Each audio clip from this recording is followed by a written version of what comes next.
start streaming. Hopefully there are no issues and everything goes smoothly. I believe in us, I think. I hope there are tons of issues and we just have to fly by the seat of our pants. No, seriously, we always have the inside joke that it's not an official podcast if there are no technical issues. So, yeah. All right, we are live on YouTube. Sweet. Excellent. All right, I'm just gonna start promoting the heck out of this right now. Hold on a second. Twitters. And I will signal boost it. Yeah, there seems to be some sort of. Oh, what is the age demographic of the show? Is this PG-13? Is this Christian broadcast? No, just keep it like PG-13. Okay. Yeah. Yeah.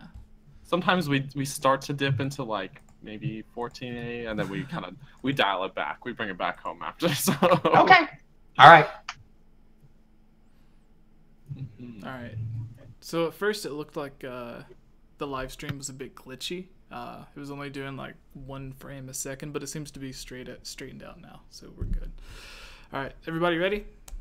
Yeah, let's do this. All right. Let me get the. No, we can do that later. All right. What's up, everybody? I am Jesse, or Game Over Jesse, as all of you may know me. Joining us here on the Hylian Gamescast for July 14th is our co-hosts Daniel. Hello. And Kayla. And today we have a very special guest, continuing what I've been labeling our champion series of interviews, where we've been interviewing the different voice actors from The Legend of Zelda Breath of the Wild. We had Patricia, who a lot of people may know as Zelda. We had Joe, who everybody knows as Daruk. And now we have Sean, who everybody knows as Revali. But you also play a few other characters in Breath of the Wild. So why don't you go ahead and introduce yourself for those who may not know who you are.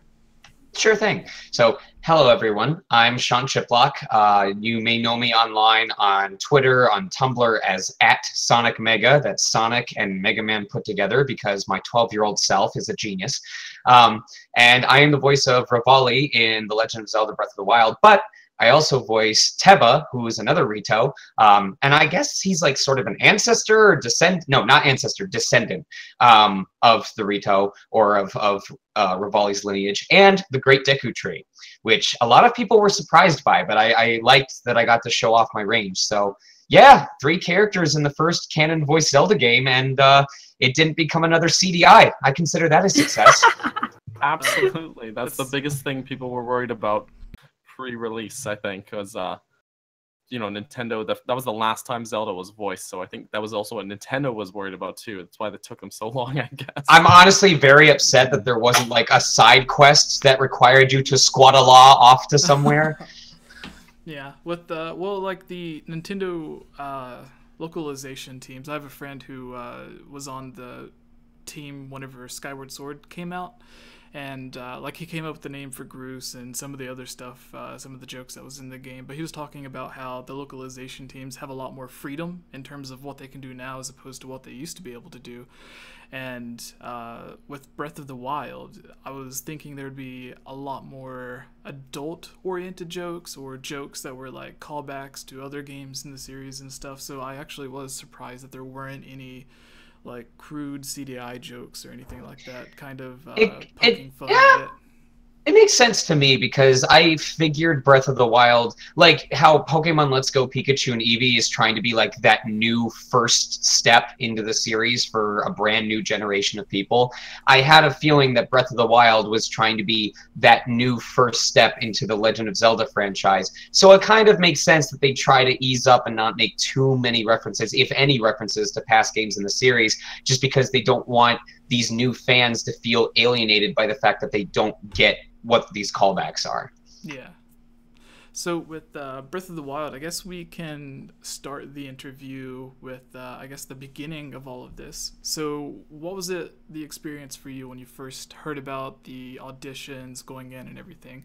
Which I'm sure you've been asked a billion times, but why not make it one more? So a big thing that I talk about when I host my panels about for folks interested in getting into the voiceover business, a huge aspect of it is networking and understanding that the next opportunity could come from anywhere. And the reason being that the audition for Breath of the Wild originally didn't come to me from the company that ended up doing the dubbing of it, which was Formosa Studios. Formosa didn't know I existed at that point in time. The audition notification came to me from a different studio that I had been working with for several years, who said a friend client studio of ours is looking for talent for an upcoming video game. If you're interested, please send an email to this address and let them know so that they can send you sides. So it's kind of interesting because I'd never worked with Formosa before, but it was because I had this connection with this other studio that I even got the chance to begin with. And I remember when I first got the sides, based on the information I saw, because it was all codenamed. Like, the characters were all codenamed. You know, there was no way to guess what it was unless you, like, hacked the government or something like that. And I had thought it was going to be for the next Dragon Quest game. So I was super excited. And of course, I ended up being wrong. But around the time that pieces started falling together, and I was like, wait a minute, but that character was described. No, it couldn't be. There's no way. Could it? Oh my God. So when I finally found out that I'd been cast and my suspicions were confirmed, oh boy. It was equal parts exhilaration and fear, because as excited as it was that I had managed to book a role in this, like I said, the only other time that this franchise had voices was in the now non-canonical CDI games, and I knew there was going to be instant and deep scrutinization of this game just from the sheer fact they had voices. So my mind went immediately into two modes. One, don't mess this up, and two, have fun. So it was a constant battle between the two sides of, hey, get in there. You just, you landed the spot. That means you're good enough. Just get in there and do your best. Along with, don't mess this up. That's another thing is, for a lot of the fan base, there are few things within the Zelda series that are very polarizing, in the sense that half the fan base love the idea, the other fan base completely hates the idea.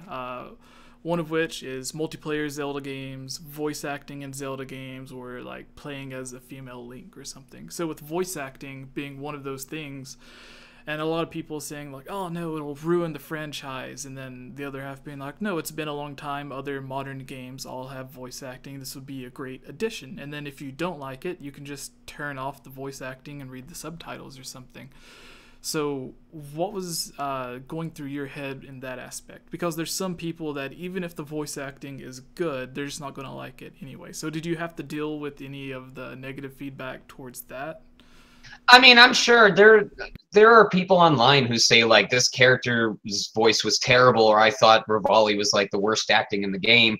And there are going to be people who don't like it. And I guess this is kind of an anticlimactic answer, but it doesn't really affect me. I make a careful distinction to separate constructive criticism from blind hatred, because there are going to be people that just hate it because it's in English. No different from an anime dub, or there are going to be people who are just like, I think Revali is a bad character, or like, I hate him as a character, so I hate everything about him, including the voice.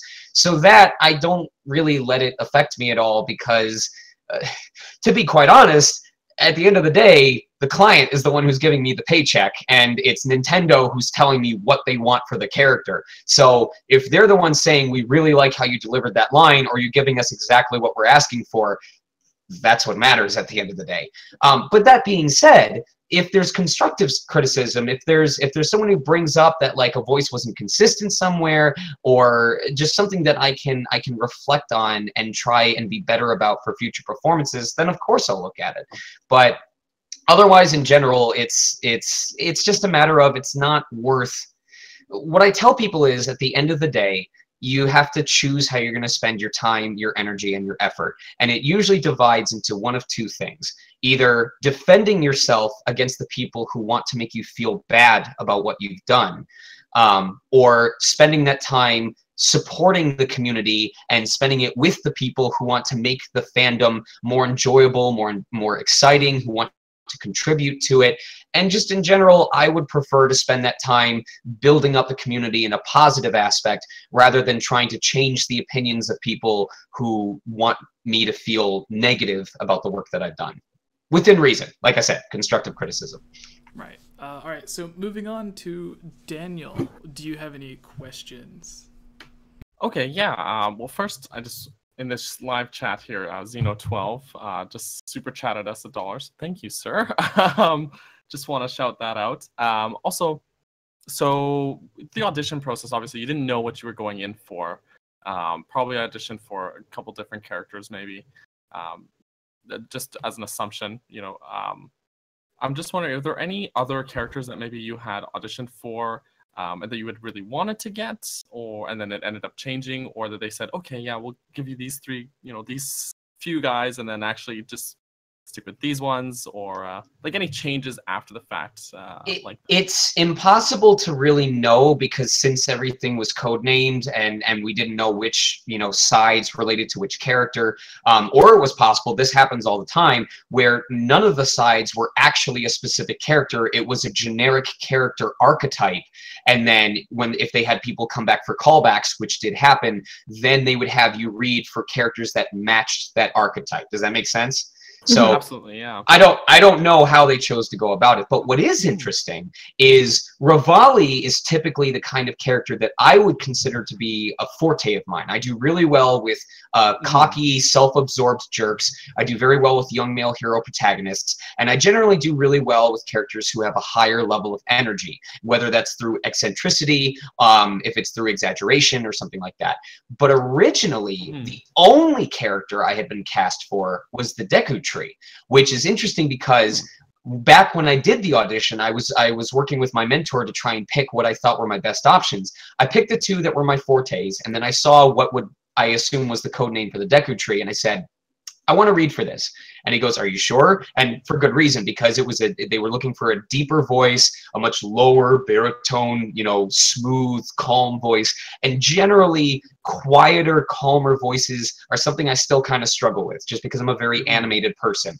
And I said, yes, because since these other two characters are either, much more eccentric, much more animated, I want to use my third option to provide contrast. I want to show my range. Even if I'm not the best fit for that character, I want to surprise the client with the fact that I can also go this low in addition to going this high. And that's actually exactly how it worked out, because the director, Jamie Mortellaro, when I did the callback, could not believe that someone as lanky and pasty, saltine cracker as I was in the studio doing this very deep and very wise voice. And he brought in the president of the company who was visiting at the time, saying, you gotta listen to this. What's this guy doing this? Wow, how is he doing this? So, and after I had started working on the Deku tree, it was in the middle of the session that we found out, I don't know why it was the case, but it was just the case that they were still taking reads for a Rito named Revali. And they said, hey, would you be interested in doing reads? And I said, heck yeah. And the moment I saw, I'm sorry if this answer is going on too long. Did you guys want to move on? Or No, keep going. So when they played, when they showed me the reference for Revali, I may or may not had started squealing like a high school fangirl. What I was not aware of was that the company heads were listening in via Skype. And so because my voice was playing through the studio, these higher-ups that I never saw were hearing me totally geek out over this character. And I think it actually played a part in them considering me for the role, because they probably wanted people on the cast who were just as passionate about the project and about the characters as they were. And so the whole overarching story is, because I challenged myself with playing a character type that is normally not my strength, that is actually the only reason why I was in the studio to begin with, to have a chance to read for Revali and Teba. So if I hadn't stepped out of my comfort zone, I very well may have never been involved with this project to begin with. So I am very, very grateful that I took that chance, and I use it as a great example of you can't let the fear of, well, probably not going to get this role keep you from trying for it. If you're excited, go for it. Mm-hmm. It's funny that that's how it began, because most people would, and as we've been promoting this as well, know you more as the voice of Revali, and the Deku tree is kind of a side, as a side, not as significant, I would say. But it's funny how it ties back around to that, especially because if it wasn't voice work, if it was like a live action thing, there's no way. No offense. I actually feel bad for Joe and Patricia Somerset in particular, because Revali must have been the easiest character to dub over, because every other character had a human-like mouth, so they were making mouth movements and sounds, and that meant that they had to match the lip movements exactly to time. Revali's a bird. His beak is either open or closed, and that means I'm either talking or not. So. That's awesome. That's something that when we had both Patricia and Joe on, they both mentioned that was a challenge, was matching those movements. So it's kind of funny to see that side of things, especially the Deku tree as well. It doesn't have that much. Deku tree was difficult because his lines were generally short, but he took so long to speak them, and you're pushing all this hair out in about 7 words, and you're running out of it. Oh, that's great. That's awesome. I'll pass this off to Kayla. Did you have a question to throw in here? Yeah, I was actually gonna say, like, because Octopath recently came out, and you did characters for 2 or 1? Yes, I voice Werner and Darius, who people have been calling Wiener and Derriere, which I think is hilarious. Oh my goodness. I can't really say much about who they are without giving major spoilers. Yeah, no, that's totally okay. So I'm gonna play it. That's where I'll leave it, but I was very, very grateful to be part of that project. Okay, sweet. Actually, Jesse, you go first. I forgot my question, and now I need to think again. Oh, okay. So I guess it goes back to me. All right, yeah. So we talked about, another project or another game that you were on. So aside from The Legend of Zelda Breath of the Wild, what was first off, like, what was your first introduction into voice acting, and second, what was the role that you played that was the most exciting for you, like the first big job that you had to where you're like, oh my god, I can't believe this is actually happening? Oh, okay. So answering the first question, what my first foray into voiceover was, back when I first started, it was really in the prime time of the Newgrounds era, where a lot of independent animators would post on the forums saying, I need voices for this thing. And we're talking like claymation videos, machinima, Ace Attorney overdubs, which were honestly some of my personal favorites. I loved the Ace Attorney comedy clips where what you would typically see from a comedy anime AMV, but using Ace Attorney skits. Absolutely love those. And that's what led me from the Newgrounds forum to the Voice Acting Club forum, which is not only still active to this day, but now many of the same people, including myself, who started out on that forum and are now working professionals, now moderate that same forum to try and provide guidance to the next generation of up-and-coming talent. So that was my first foray, was in Newgrounds. To answer about the first, because it ended up splitting into 2 questions, one being what was my first holy crap role and which is my favorite role that I've played. My first holy crap role, it's funny because admittedly it was my first holy crap moment, but it hasn't really been a big milestone of my resume since then. And that was when I booked Diabell in Sword Art Online. It was a huge deal for me because it was being broadcast on Toonami. It was, oh my god, I got into voiceover because of listening to Full Metal Alchemist and Trinity Blood, both of which aired on Toonami, and now I'm going to be playing this blue hair character, which, in the words of Strongbad, you gotta have blue hair, on Toonami. This is amazing. But he also was a very brief character who only showed up for 1 episode, and in terms of how it challenged me as an actor, it was pretty, I don't want to say simplistic, but a lot of Diabelle's lines were just talking loudly to give commands. There wasn't a whole lot of nuance. So I'm grateful for the role. I'm really, really happy that it provided that milestone, just as I try to find a milestone in every other role, which I'll get to in just a moment. But as much as it was a big moment for me back then, there's a lot of bigger goals and wider improvements that I've strived for in the time that has passed since then. So it had its time, it had its moment, and now it's passed, and now I've got other things that I use more often for inspiration or reflection. And then as for my favorite role, it's hard to answer because I try to find every role I do is either a new milestone I can be proud of, for example, with Diabelle, a chance to show off something I know I'm good at, like Zank from Fairy Fencer F, where I got to just be completely bloodthirsty crazy, and it was, to this day, probably what I consider to be one of my best performances of my career. Or it's a case where I got to try something new, something that challenged me, and I overcame it.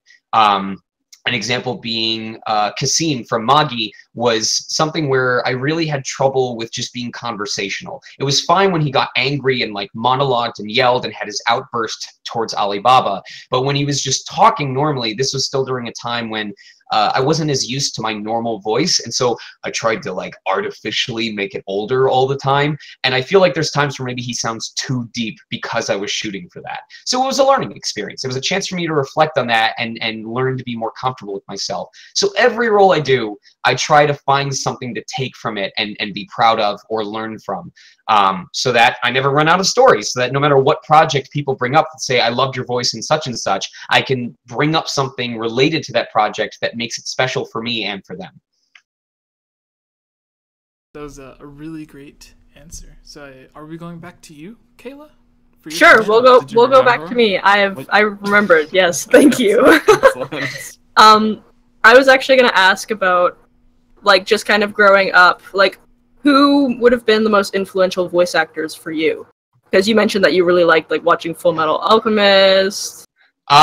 Ironic, I mean, I'll give a serious answer to that, but growing up, my biggest influential voice acting inspirations were my brother and my best friend. Because even before I understood what voiceover was, I was technically already doing it. Because as I grew up, you know, during the Nintendo 64 era, my brother and I would play games like Bomberman 64, The Second Attack, because I had two-player co-op, and we would end up taking turns voicing all of the knights of like the evil bad guy corporation. When my best friend John and I would play Final Fantasy 12, that's the one with Vaughn, right? And the Bounty Hunter's Rabbit. Yeah. We would take turns voicing the NPCs. And I also grew up in the prime time to experience a game called Mega Man Legends, Mega Man 64, and in an era, I wrote a review on this on it's a website called socksmakepeoplesexy.net. I wrote a review on this, but it's the web, Earl. I'm sorry, I'm just absolutely. Yeah. But you just caught me very off guard. In an era where voiceover was often an afterthought, the voiceover cast for Mega Man Legends was just a diamond in the rough. Just the Saturday morning cartoon feel it had to it, the passion that went into these roles, the believability of the voices for the characters. Even though I didn't know what voiceover was at the time, it was so exciting. I am blessed by the fact that every time Mega Man has been given a voice up until now, it has always been super fitting. Mark Gatha as Mega Man X in Maverick Hunters, even though the dude quit voiceover, like he's a doctor now, was the best X performance I had ever heard. Corey Seaver as Mega Man Volnut in Mega Man Legends, fantastic. It was so good.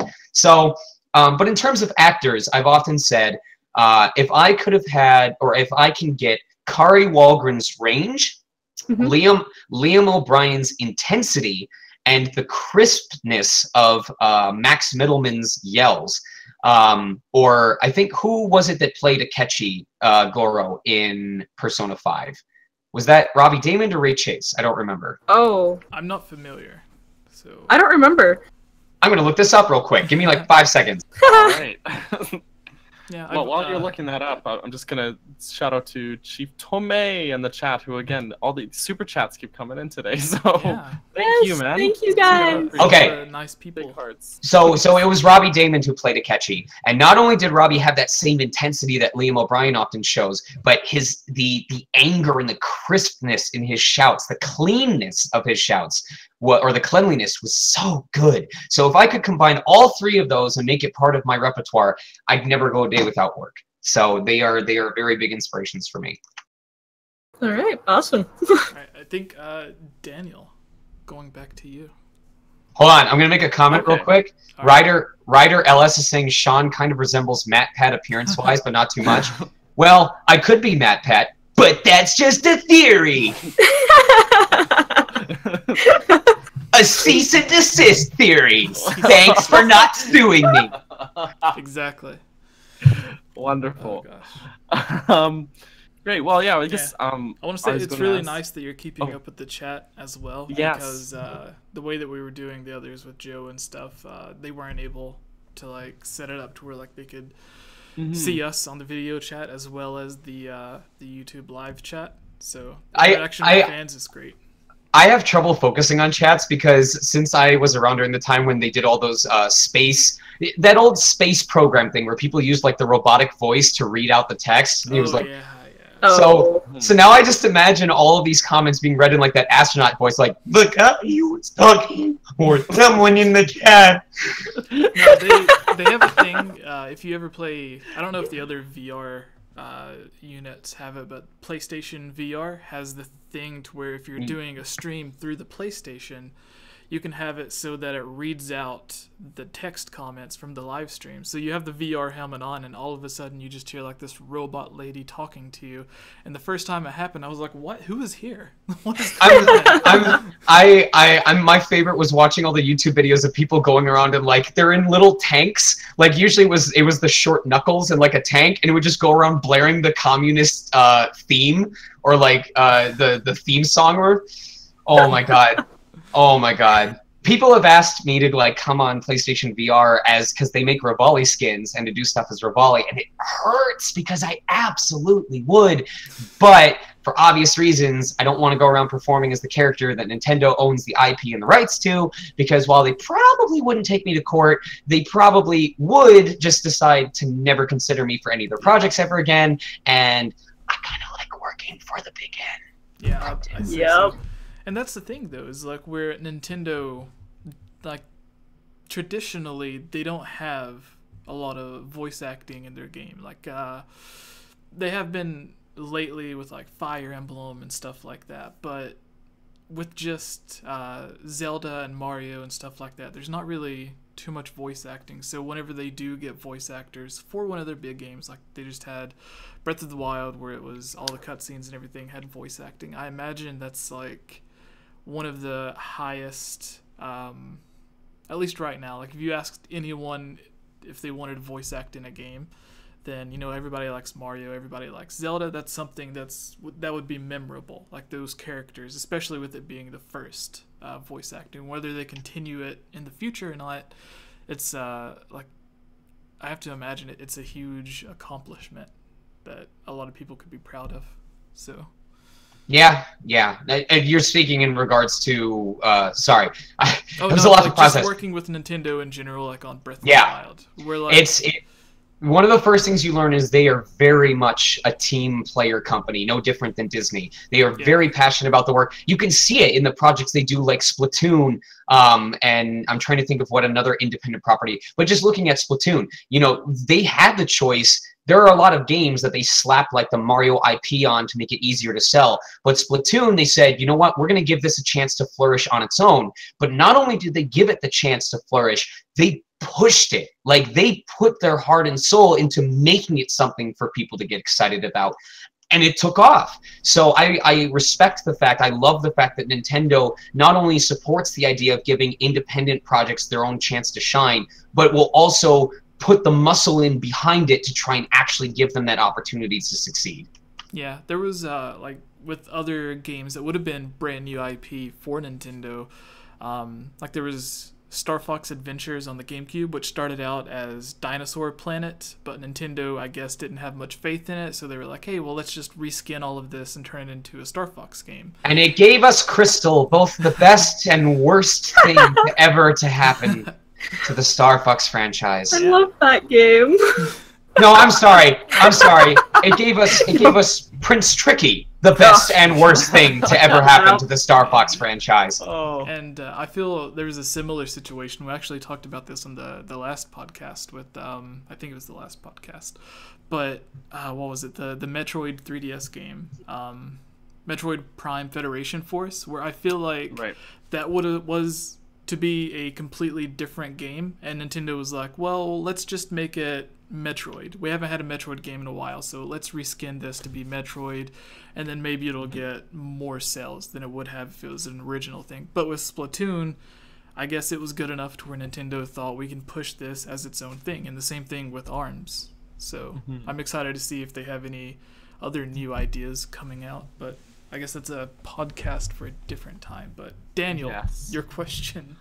Right, we were gonna do that, weren't we? Yeah. I was gonna say, when are they gonna come out with like a sequel to ARMS called Feet, where all the fighting is done by just kind of like pushing your toes towards each other? But then I just realized, if people want to do that, they play Street Fighter. Yeah. So. True.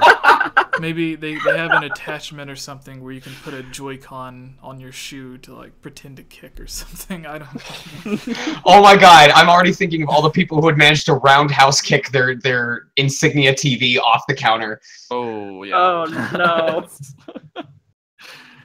Okay, well, I guess I have to get this question out of the way because I know it's probably going to be everyone watching's question, or most of our fans, especially, come in for the Zelda content. Yes, so, Paya is best girl. Thank you for asking. Thank you. Cool, great. No, but the question, I guess, would be more about your personal history with the franchise. As were you a fan coming on ahead of time, or was this something? I just got to ask because everyone's going to want to know. So I have a story to tell. The very first game in the we're talking about Legend of Zelda, right? Oh yeah. No, this podcast. No, I'm kidding. Zelda. Zelda. My very first experience with this podcast was when I was homeless eating food out of the dumpster, and you guys needed your first ever guest, and you offered me $20 to do the rigging for your technical setup. And I remember that after the third time of putting the fire out, we decided that maybe I wasn't the best choice for that. But it was fun. It was fun. The $20 wasn't worth the $250 I spent in damage insurance, but I appreciate the opportunity. Thank you very much. But getting to Legend of Zelda, the very first game I ever played in the Legend of Zelda franchise was Link's Awakening for the Game Boy Color. And have you guys played that game in the series? Okay. Oh yeah. Do you remember that one puzzle room where you had to kill the enemies in a very specific order in order to get the key or whatever to drop? It was like you had to destroy like the little bunny thing first, then the skeleton soldier, and finally the magician. And you had to do it in that order. Well, very young me had no idea what he was doing wrong and what he was supposed to do. And at the time, my family was at an Art Van furniture store in Michigan looking for stuff for the house. So young me, with absolutely no shame whatsoever, goes up to the first adult-looking person in the store and asks him to help me with this puzzle. Said person was the acting general manager for that Art Van furniture store. And bless his heart, he had no idea what I was talking about, and he had no idea how to begin to help me, but he did make an effort by calling his daughter, who was in college at the time, 3 states over, to see if she knew anything and could help me about this game. She didn't, but to this day, I'm like, that guy put in a real, genuine college try, literally in this case, and I respect him for it. Thank you, Art Van Furniture General Manager. I hope you got a raise. I love that. That is just great. And you know, it's funny, Ilya in the chat, who you know, we kicked out of our little video call earlier. Don't come back, Ilya. She mentioned she loves Link's Awakening many times, so she just said, "I just did that puzzle." Oh well, she likes it. Then I hate it now. Forget it. Oh, okay. I don't. Yes. All hate for Ilya. Oh, man. I love that story. That's great. That is great. Kayla, I guess it's back to you. Yeah, think I've ruined the system. I'm so Oh, sorry. There pointing may the wrong be way, a but- question in the video chat that we're having right now for you to ask. What? Was it about Paya or Mifa? All right, You already know the answer to that one. I'm sorry, but Mitha is just a less attractive Sidon. Okay. Okay. That's I what mean, I've you got a been saying, point. but- Oh, bless Sidon though. But I don't know what question Jesse was talking about, and I think it's okay, I crazy. don't know. All right. So, do you when you do voice acting for Nintendo Access? Yeah. Do you have access? This question has a bit of typo in it. Do you want me to do it? I can help. Yeah, because Yeah? I have Okay. to click off the full screen and it I got reads you. the I got you. URL. So, RPG from our chat asks, oh my gosh, yeah, you're not full screen anymore. Okay. Anyway, so RPG asks that when you were doing voice acting with Nintendo, like, did you have access to any of the Japanese voice recordings to kind of like model your voice after, or do you just prefer to not hear them and do your own thing? So I don't know whether I can say or not whether I had access to the Japanese voices. I'm gonna just play it safe Okay, and, yeah. and not answer it. But I will say that even if we have access to it, that doesn't necessarily mean that they're going to ask us to match it. For example, when we think of Revali as a character, or when we think of cocky characters in general, there's in general two different types of cocky confidence. There's people who truly know / believe they are the best, and there's people who are trying to convince everyone around them that they are the best.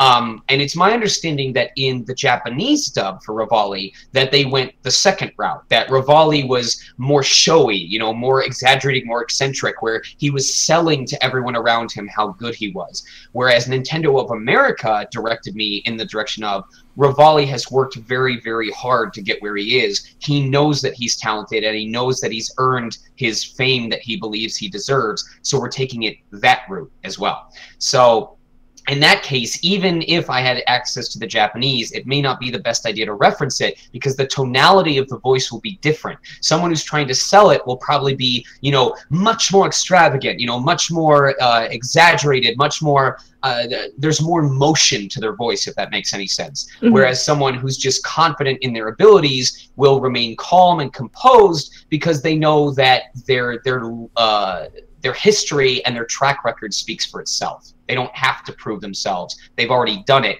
Now they're just reaping the rewards. All right. So my question, this is what I've kind of been asking everyone that we have on. I'll probably continue asking because I just think it's an interesting question. But with Breath of the Wild, you voiced the Great Deku Tree, Revali, and Teba.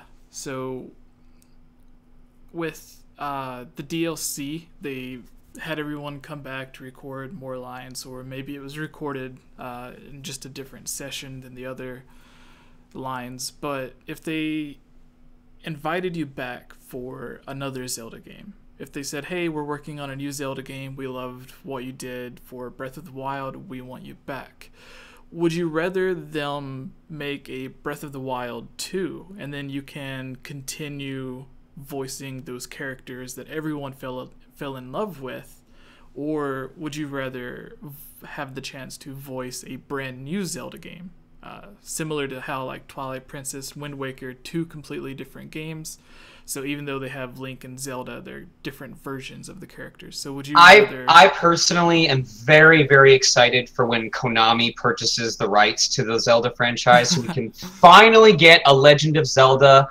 Legends of Pachinko Machine game. Nice. I want to lose hundreds of dollars to watch little bomb balls drop all over the place and get me points and access to fairy fountains. Every time you would put your money in the machine, it would be Beetle saying thank you. It's a hard question to answer. Just in general, I would enjoy the chance to work regardless, and I would only want to work if I feel like I could represent the character to the best of my ability. As long as they felt like I was a good fit for a character in a new Legend of Zelda game, I would be all for it. I feel like Nintendo would only make a sequel to Breath of the Wild if they truly felt like there was story to explore that had more value in being explored than in being left open to interpretation. I know a lot of people were kind of upset about the fact that the champion descendants got so little screen time and had so little character development. But it's kind of like Mad Max in a way, where Mad Max had this history of he visits this group of people, he learns about the problem that they have, and we only really interact with them long enough for him to assist them with fixing that problem before continuing on with his adventures, continuing on with his life. It's a slice of a moment in time where we get to peer into a world outside of Max's own, and then we leave it just as quickly, but with new knowledge and things to dwell on and things to think about. And what if, what is that world like? I wonder. And I almost appreciate that we didn't get to explore Teba and the other Rito and the other Zora as much, because that absence of exposition allows us to dream. And a whole big portion of Breath of the Wild was exploration and doing things your way and just running blindly into the wilderness and seeing what approached. And I think taking that same approach mentally to just letting your imagination run Breath of the Wild and seeing what comes up is part of the magic that helps make the franchise such a mainstay. Another very great question.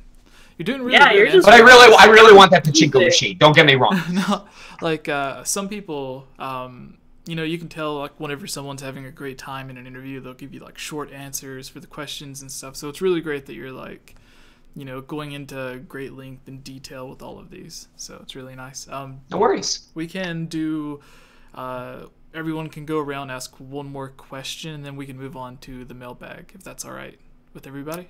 For sure. So final question for everyone, and then we'll get to all of the questions that the fans submitted. So Daniel. Okay, so obviously we found out with both Joe and Patricia when we had them previously, the recordings weren't all done at once. There were several different sessions as they changed things around and everything.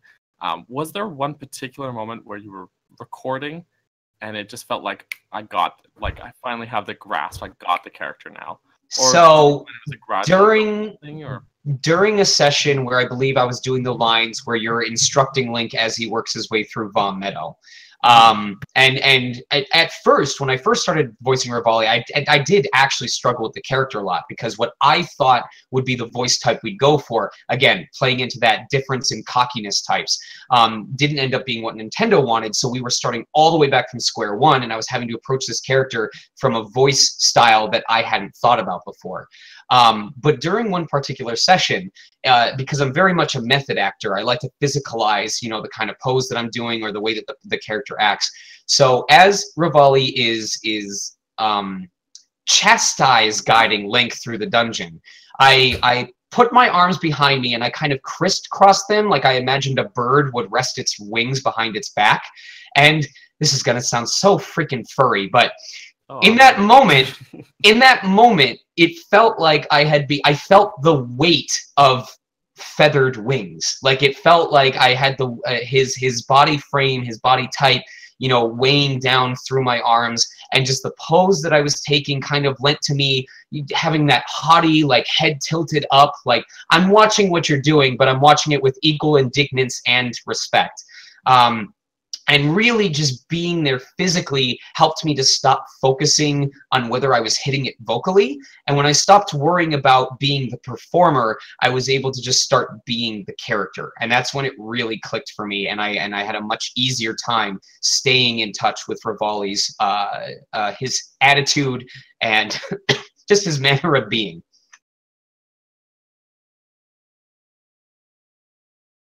Good answer. All right. How was your reception of, or like, how did you feel about the reception of Revali to other people? Because I know, like, we have so many people in our Discord that are like, Revali stinks, but we actually have a couple of people that claim that they are Revali's wife. So. I'm sorry. First of all, Cass exists, so your argument is invalid. Why would you choose Revali? Secondly, even if Cass didn't exist, Hearth exists, and that is a bird who has every album of Panic at the Disco, and goes to Hot Topic at least 5 times a year, if not more. So, I'm sorry, but Revali's at least third fiddle. At least. Ah, Well, alright, there are cooler birds out there. We're limiting it to only Rito characters, right? Because, again, Sidon is in this game. Yeah, Sidon has his little fan cult. Look, man, we're talking about having a competition where there's an actual chance for someone to win, okay? You got me. Alright, so let's see here. I guess my question to end this is... Actually, I want to do 2 questions. One, to kind of let you talk about stuff that you might be working on now or things that people could look forward to. So I'll get to that in just a second. But with Breath of the Wild, after the game was complete and everything was done, you're actually able to go out and play it. What was your experience like actually playing through Zelda Breath of the Wild? Was it kind of odd because you're in the game, or hold on a second. Right. I have a confession to make. Hold on a second. Oh, he's never opened Breath of the Concerned. Wild? I'm worried. Oh no, he's gonna give us I'm a. feeling a bit nervous about this. Holy! I'm a little envious of that box right now. Here is my Master Edition box of Breath of the Wild that I pre-ordered the day it became available. It's still sealed because I haven't opened it. I've never actually touched the game, and it's for 2 reasons. One is because I have owned and then not owned a Switch 4 separate times, and that's because I keep giving them away as charity prizes or raffle giveaways. And secondly is because I'm a person who doesn't start a game unless they are ready to dedicate the time to finish it. Like, when I started Etrian Odyssey 5, it was the only game I played for like 3 weeks straight, and I 100%ed it. I beat the final true boss on the hardest difficulty with the same team I started out with. I am done with that game. This has 120 shrines. Yeah, more with the DLC. Oh, yes. And 900 pieces of Korok poop. And I think somewhere within all of that, there's a main quest for you to do. Yeah. Yeah. And Twice, too, because it's Master Mode. I am very... Shh, don't talk. Don't say that. Stop. You have to do it I'm twice. waiting for Bruce's loose mode.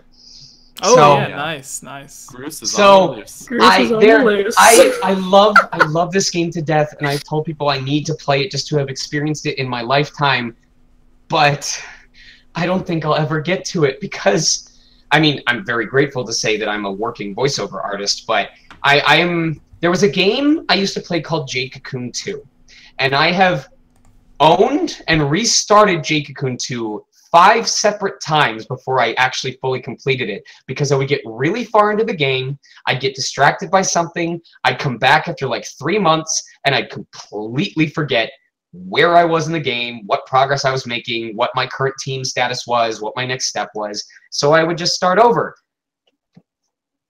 I'm not gonna lie, the moment that you were like, I haven't actually played it yet, I almost started crying because I was like, what?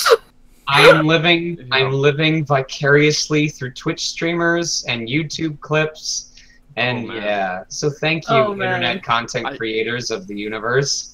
Oh wait, that's us. Oh, you're welcome. I understand the hesitancy. I've personally put about 500 hours into Breath of the Wild. It is a game you have to be ready to really commit to. So, well, or at least if you're the kind of player that does that. I guess theoretically you could just get off the plateau and go for Ganon as well, but where's the fun in that? So Yeah. Yeah. No, I just go up the plateau and go to Sidon and then turn off the game. Oh, like I've already beaten it. Well, you gotta. I'm done. Gotta go through all the motions with him. All right. So the final question to leave off on is everyone that's watching this, likely because we're a YouTube channel and podcast dedicated to Zelda, Nintendo, stuff like that.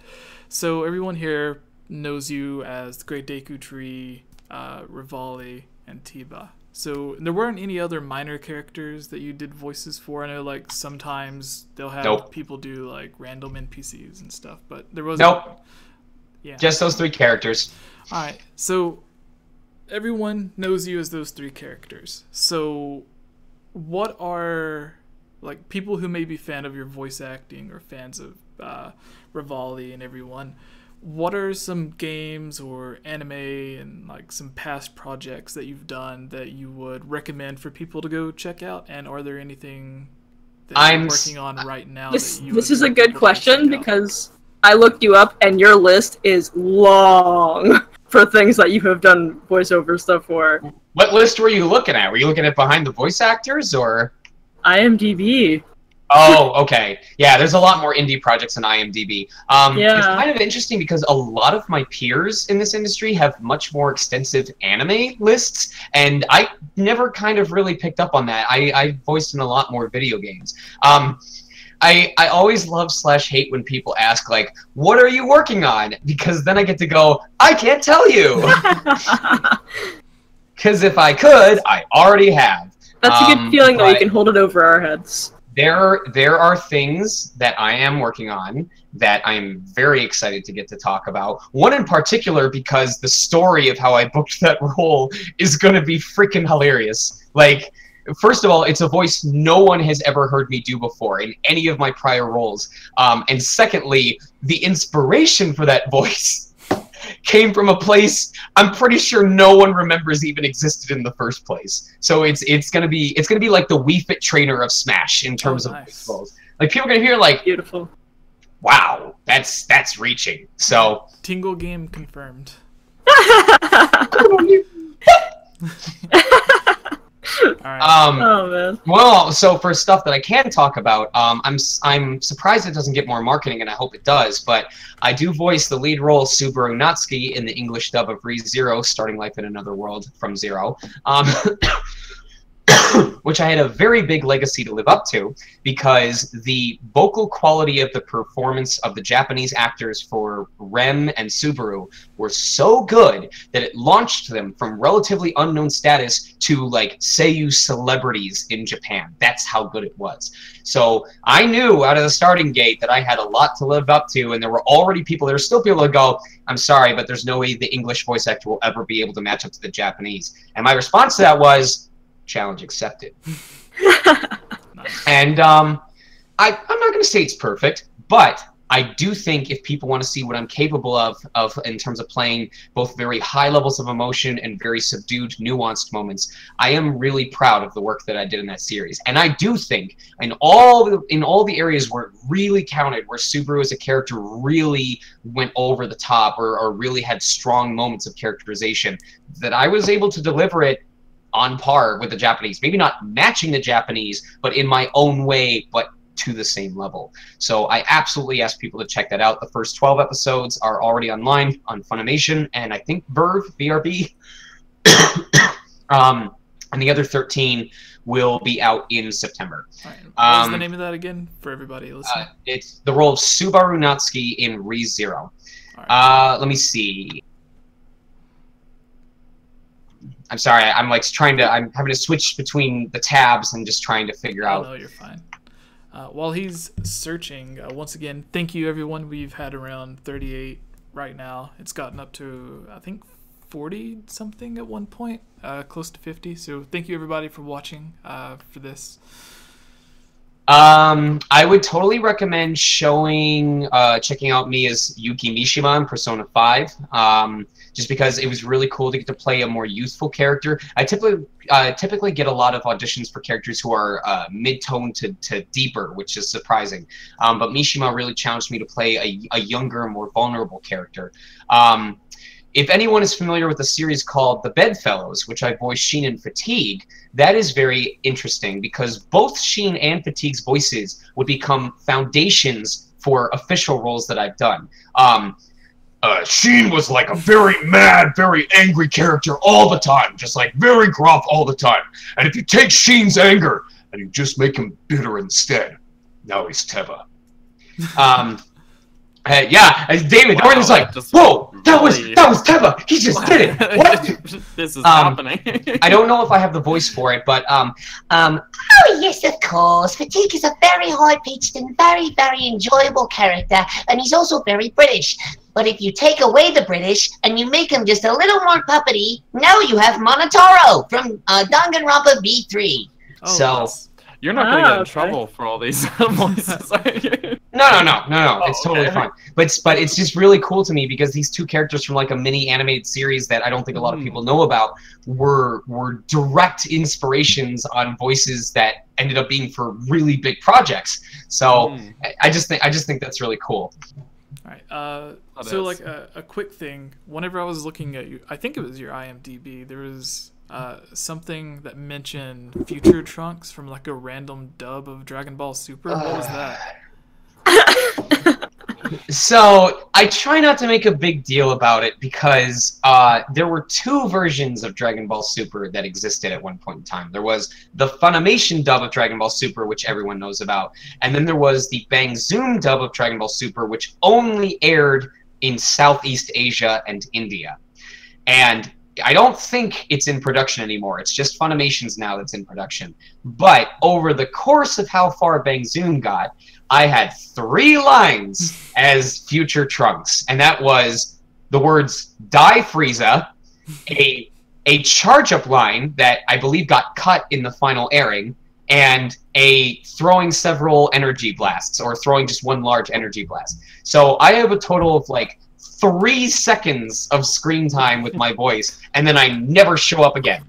So, yes, that was my entire legacy as Future Trunks. Nice. Invite me to conventions. Yeah, so like whenever I seen that, I was like, oh man, now I'm even like more excited and nervous because I'm a huge Dragon Ball fan. So whenever I seen that, and then like I was looking at the dub and I was like, wait a minute, what is this?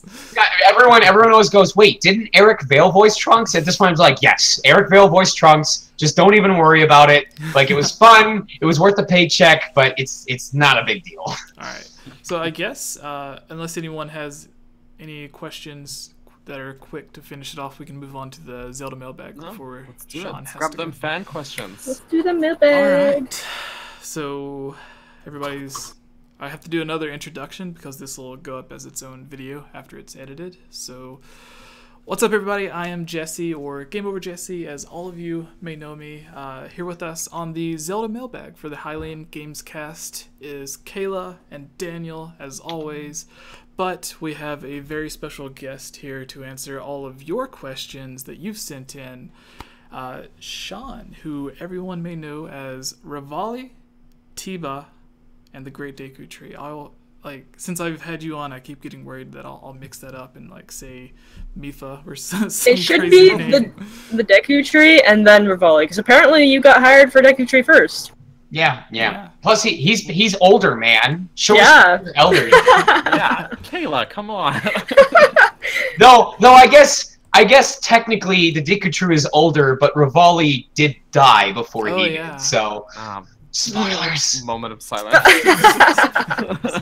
Yeah, so we have our Zelda Mailbag, which we have a lot of questions here like we do on most of our podcasts, and we can't get through absolutely all of them, or else we'd be here for a few hours, but we're going to try to get through as many as possible. But if you would like... I was going to lightning round it. I was going to see if I could get through as many as possible. All right, let's do this. So ready. All right, so here we go. So, Xeno12 says $2. I'm sorry, that's not a question. Oh. Do you think top-down Zelda will come in 2019? Okay, I'm not very interested in Zelda with her top-down. Please don't ask questions like that. But if they did want to do a vertically inclined Legend of Zelda in the future, I don't know. Not before Animal Crossing, though. We need a new Animal Crossing. Yes, my man. When we were at E3, that was the one thing that we all got sad about, was no new Animal Crossing. Honestly, if they just make a new Animal Crossing, which is already top-down, and they give me the option to dress as Link, I'll consider that a new Zelda game. All right. Knucklehead Tori, Game Over Jesse, how do you get into character and what inspirations, if any, come to mind when doing each voice?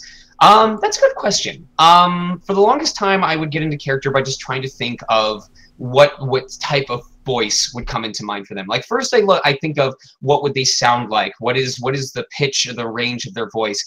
Then I usually look at what their personality is. It's a hard question to answer, and I actually think it speaks to what I could come into mind to improve on as an actor. Obviously, you already saw how I pulled inspiration from Sheen and Fatigue to play Teba and Monotaro. But if it's a character... So this is something I learned from when I did workshops with Crispin Freeman. The more often we do auditions and the more projects that we voice in, the more that you start to recognize consistencies in themes among characters. Like you'll look at the audition sites for a character and go, ah, this is the lecherous pervert. Ah, this is the guy the solemn guy with a dark past who's trying to move past it. Oh, this is the family guy who's very concerned for like his siblings and wants to make sure they're protected. And so the more and more you see these role types, the easier it becomes to find a foundation for what their attitude, their vocal placement will be like. And then it just becomes a matter of finding the nuance. Like, how do they fit into this world? Do they have like a fantasy accent? Do they have, you know, are they a leader type? What's their job position? Would that affect how they speak? So it's really on just a case-by-case basis of drawing from what I do know and then seeing where my mind goes with the information that's new to me. Amanda, I know I'm gonna like not give you guys any time for like, that was a great answer, thank you very much, which I appreciate, but I want to get through all. You got places to be. Yeah. Amanda Van Heel. Several of the actors didn't know that the game they were just casting was a Zelda game until the first recording session. How typical is it for voice actors to not find out what game they're doing until they begin recording? So in general, especially for union stuff, it's very common not to know what game you're recording for until after you've been cast, because they have you sign the NDA, and once you sign the NDA, that's basically the promise that you're not going to talk about it, so then they can go ahead and give you the information. But this was part of why SAG-AFTRA ended up having the strike, was because there were cases where even after the actors were cast and had already signed the NDA, the company still wouldn't give them real information about what the game was because they were just scared about that information being leaked, even though you already signed a contractually binding document. And this could cause issues because, for example, the person who played one of the lead roles of Fallout 4 had no idea that he was voicing for Fallout 4 until the game came out and people realized that he was voicing that character. And it caused issues because had he known, his agency might have been able to negotiate accordingly for such a big budget game in terms of his payment. So there was this battle over like it being relatively unfair for that information to be withheld if you've already signed a document.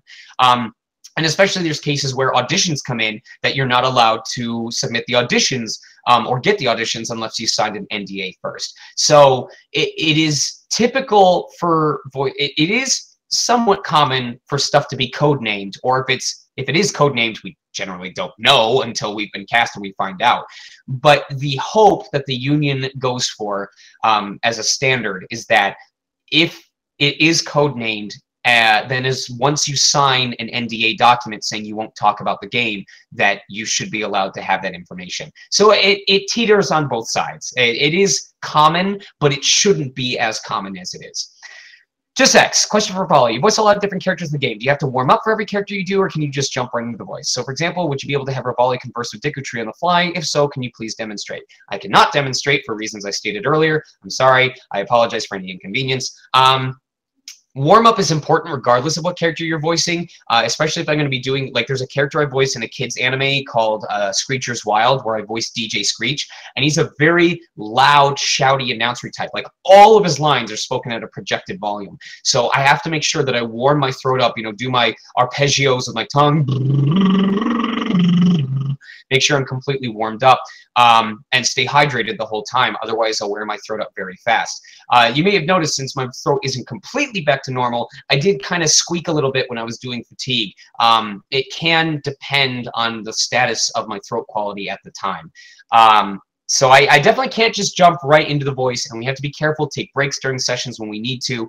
But the more you perform that character type, the more you practice that voice, the easier it becomes to fall into it. Case in point, when I did Super Not Skating Re Zero, early on when I had to do all that screaming, my voice would wear out really quickly. But I did notice that by like the second half of the season, I was able to do screams more consistently. I didn't crack as often. I could sustain them for longer, and I spent less time recovering because I had actually like trained my vocal muscles, no different than if you went to the gym to work out your pecs or your biceps.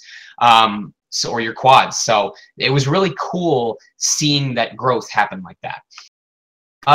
Beast Boy. Plenty of people say they hate Revali for being such a jerk, although many come some slack after his Champions Ballad scenes, rather just like from the beginning. And I'm wondering if you think people are sort of missing the point of his character. I honestly think he's the funniest champion, and I felt like most of his jerkishness is played for comedy. We're making good pace. I think we'll be done before 9 o'clock. So are you guys... If you guys need to cut in at any point, let me know, because otherwise this is just going to be me rambling and talking the entire time. If you don't want to answer questions as well, feel free to skip them. Yeah, or okay. if we covered one earlier. So after we get done with you, we have like an hour or two where we're going to continue the podcast with someone else. So we have all the time in the world. You're good. Okay, well, my goal is to be done by 9. So if at any point you guys want to cut in, or I'm just like going on too long, just let me know. I could listen for ages. So, I actually made a Tumblr post about Revali as a character, and in it I said that I wished in performing the character, I wished I had known what I learned from the DLC back when I was recording for the main game, because the DLC taught us that Revali is not just feathers and fluff. He is a character who decided that he needed to be good at something before he could go around touting that he was the best. And he didn't say anything about it until he had already achieved what he was going for. He sequestered himself in the mountains, and we see that he didn't want to be seen by others until he was done because of how he reacts when Zelda surprises him when she goes to check on him. So he wasn't just showing off every time he made new progress. He only wanted people to know about his talent once he had mastered it. And so Revali is a character who I feel genuinely should have earned the accolades he was going for.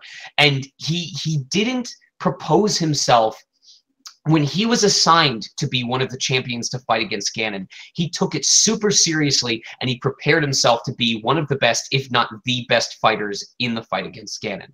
So he goes through all of that work, goes through all of that effort to master this ability.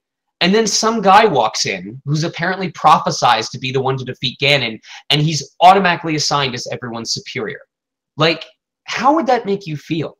If you put so much work into ascertaining that you had the skills required, and you were told to subjugate yourself to some complete random stranger who supposedly is just going to be able to beat this guy, even though no one's heard of him before, and you have no knowledge of his past history and his skill set.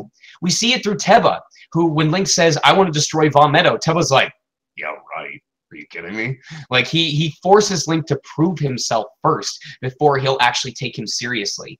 And I think that's reasonable. I do. I think it was totally reasonable for Revali to be bitter about that.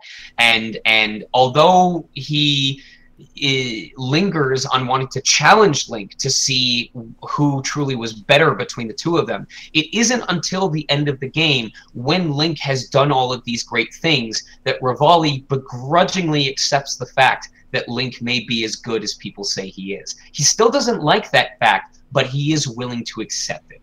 And I think that's really defining of his character, and I think it was really important for people to know. So I hope a lot of people play the DLC, because I think it actually gives credence to Revali's character and his personality. I gotta say, you really changed my mind, or turned it around on Revali for me, because playing through it, I just looked at him as like the arrogant person. I don't want to say he's exactly like Groose, but in terms of character development, like they both act like the big macho person that like they think they're better than the other person. But then towards the end of the game, you find out that, you know, they start to change a little bit, or you start to see the different side of them. I think Revali and Groose both had that, where in the end they both, you know, ended up working with Link for the better. So there's an image as well. Go ahead. Sorry. Oh, sorry. Okay. So on that note as well, something I really like all the champion characters, but people tout like, oh, that much they love Mipha and they don't like Revali because Revali's a jerk, whatever. But something that I feel like a lot of people kind of overlook is that the other champions don't really have a character arc, other than being like, I died, sorry. So, and I love those other characters too, I really do. But Revali did always stand out to me, as much as I like to joke about him being arrogant as well. He did actually stand out to me as being like the only champion that has that arc where he has a mindset at the beginning and he actually grows and learns things and comes to accept Link. I almost feel like at that time in the game, me playing it, I was like, yes, I like felt like I proved something to my big brother, so or sort of. So yeah, it was good. I think it was well done, and a lot of people kind of missed the point, as Beast Boy pointed out. So yes. All right, so do you find it fun playing so many different characters in Breath of the Wild and other media? I always figured there'd be half the fun of being a voice actor, just kind of being able to be all of these wildly different characters. When I first got into voiceover, it was very selfish. It was, I can be crazy and zany and people will pay me money? Hell yeah. But now that I've gotten deeper into it, being a voiceover artist is the permission and the ability to go on all these adventures and do these things that aren't possible in real life. Like, when I talk about Zeg, if I were to go out and tell like a grandfather and his granddaughter that I want them to fight to the death and that if they don't, I'm going to chop one of them up and force feed it to the other person, chances are I wouldn't be here to have this interview with you guys. But in Fairy Fencer F, I do that and the director goes, I love it. Give me more. You know, just like shredding those dollar bills in my direction. And I just think it's fun. And on a more serious note, it's really bittersweet to realize that even after I'm gone, I can still be around to entertain people. Like, as long as the media still exists, as long as there's still a way to play the game, all you have to do is boot up something that I've performed in, and I can be there to help bring that story to life for you. It's kind of my way of making myself immortal. And I don't like to think about that a lot, but it is a major influence in why I'm so excited about what I do. Yeah, heartwarming. I ship Revali and Mipha. What say you? Okay. Okay. Okay. Okay. I've never thought about that ship before, but all right, cool. Now he's thinking about it. I am, for better or for worse. Which character was your favorite to voice, and why was it Revali? Actually, my favorite character voice, I actually voice Paya in the upcoming Pachinko machine of Legend of Zelda Breath of the Wild, and I am very excited to talk about that. I can't go into too many details, but I hope that I'll be able to talk about it soon. Thank you very much for your interest. Please play. Please support the official release. Knucklehead Tori, what would Revali's reaction be to finding out that all the Rito have to remember him by is the landing they named after him? Mifundru got statues, while Urbosa is considered a legend among her people. Would he be disappointed? I actually don't think it's just the landing. It's very well known. Like, Teba deeply respects Revali, and I believe there's at least a couple points where it's mentioned that Revali is revered among the Rito as the only person to have solved, because I don't know if it's canon that the Rito aren't capable of flapping to go upwards. They can only fly forwards, and they have to use the wind in order to carry themselves up. Is that canon? As far as my understanding of that moment where he's like, he's sort of boasting about his achievement of the technique Revali's Gale. That was kind of my understanding, was that. Okay, so assuming the only one that had mastered that. Assuming that is the truth, like, that's a huge freaking deal. And so for him to be revered as someone who solved that issue among his people, I do think he got more recognition than a lot of people picked up on. So I don't think it's just the landing. I could be wrong, but I actually do think that he was well respected. So and deservingly so. Again, relating to what we learned from the DLC. Are you anything like from for adaptability? Excuse me. Are you anything like Revali in real life? And if not, was it challenging to take on a character with whom you shared little in common with? Were there any mental exercises that helped you get into the mindset of the champion? Are you anything like Revali in real life? So, and like I said, it kind of switched. So when I first played Revali, it was more of just relying on what I understood about characters who are overconfident, who are cocky. And again, it played into why I wished I had learned what I had from the DLC, because that it would majorly helped my understanding of Revali as a character. For the main portion of the game, I did rely a lot on my director Jamie to help guide me to where I needed to be for the character. And that was where part of how I learned how voiceover in the studio is very much a team collaboration. It's teamwork. It's a team effort. Everyone wants each other to succeed. I would like to think I'm not like Revali in real life in terms of his personality.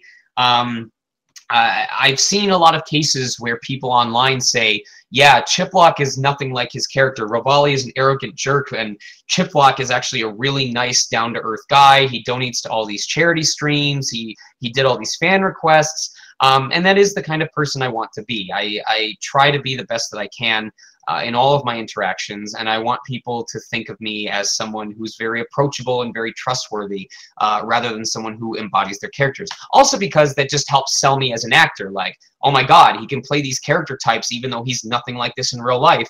That kind of helps me market myself as being versatile in my skill set. So yeah, I outside of being a person who does feel like hard work should be rewarded, even though I know it's not, I'm not entitled to anything and it's not a guarantee. I, like Revali, do seek acknowledgement of hard work when I've done it and when I've earned it. But outside of that, no. I think he and I go about trying to showcase our strengths in different ways. He does it in the sense of trying to, I'm trying to think of how to word it. He does it in the sense of requesting recognition. I do it in the sense of trying to prove myself to people. I really do it from an approach of, am I good enough to be accepted by you? And it feeds into a lot of my self-consciousness and my hopes of making it into the industry. And so we definitely go different approaches about it. Hold on, I'm trying to scroll down, but freaking Discord, whenever the message pops up, it interrupts me. Has your opinion of Revali changed since recording the Champions Ballad? How? I think we already answered that question, so my apologies for not going over it again. May the Triforce guide you said, do you like ravioli? I actually like large size beefaroni. I think the sauce tastes better. But I have warmed up to ravioli, especially if I mix it with the beefaroni. It's pretty good. However, my all-time favorite is still Sonic the Hedgehog SpaghettiOs. I'm sorry, but when you gotta go fast and also get gas, Sonic the Hedgehog SpaghettiOs. Chrissy G says, have you played Breath of the Wild yourself? Yes, as mentioned earlier. How far did you get? You didn't Also, even get through opening the box. Do you have a favorite character on the game? I think Teba is a good bird dad. He has a loving wife. He has kids who appreciate him, and yeah, he's a good bird. I like him. I like him a lot. I really do. And he's also very meaningful to me because Teba was the first case for a game of this magnitude where the voice that I presented to the development team was the voice that was used for the character with no changes whatsoever. I saw his references. I said, I know what he sounds like. They said, show us. I did it. They said, yup. And we recorded him exactly like that. So what you hear from Teba is 100% my own creation, and I'm very, very proud of that. That's awesome. Yeah, I'm gonna have to like go back after all because I keep forgetting to check the chat while I'm going through these questions. But I hope people are enjoying themselves. If you're not, please show your anger in dollar amounts to my PayPal. On a scale of 1 to 10, 1 being I'm not angry at all, 10 being I am furious. Send that amount to my PayPal, and I'll make sure to use it as a learning experience for everybody in the chat is loving it. Gus says best answer ever. Everyone else is saying Burb Dad making jokes and stuff. So you're doing great. Bird Dad making birds and stuff. Bird up. Who else but Bird Dad? All right, I need to move on before I get caught up.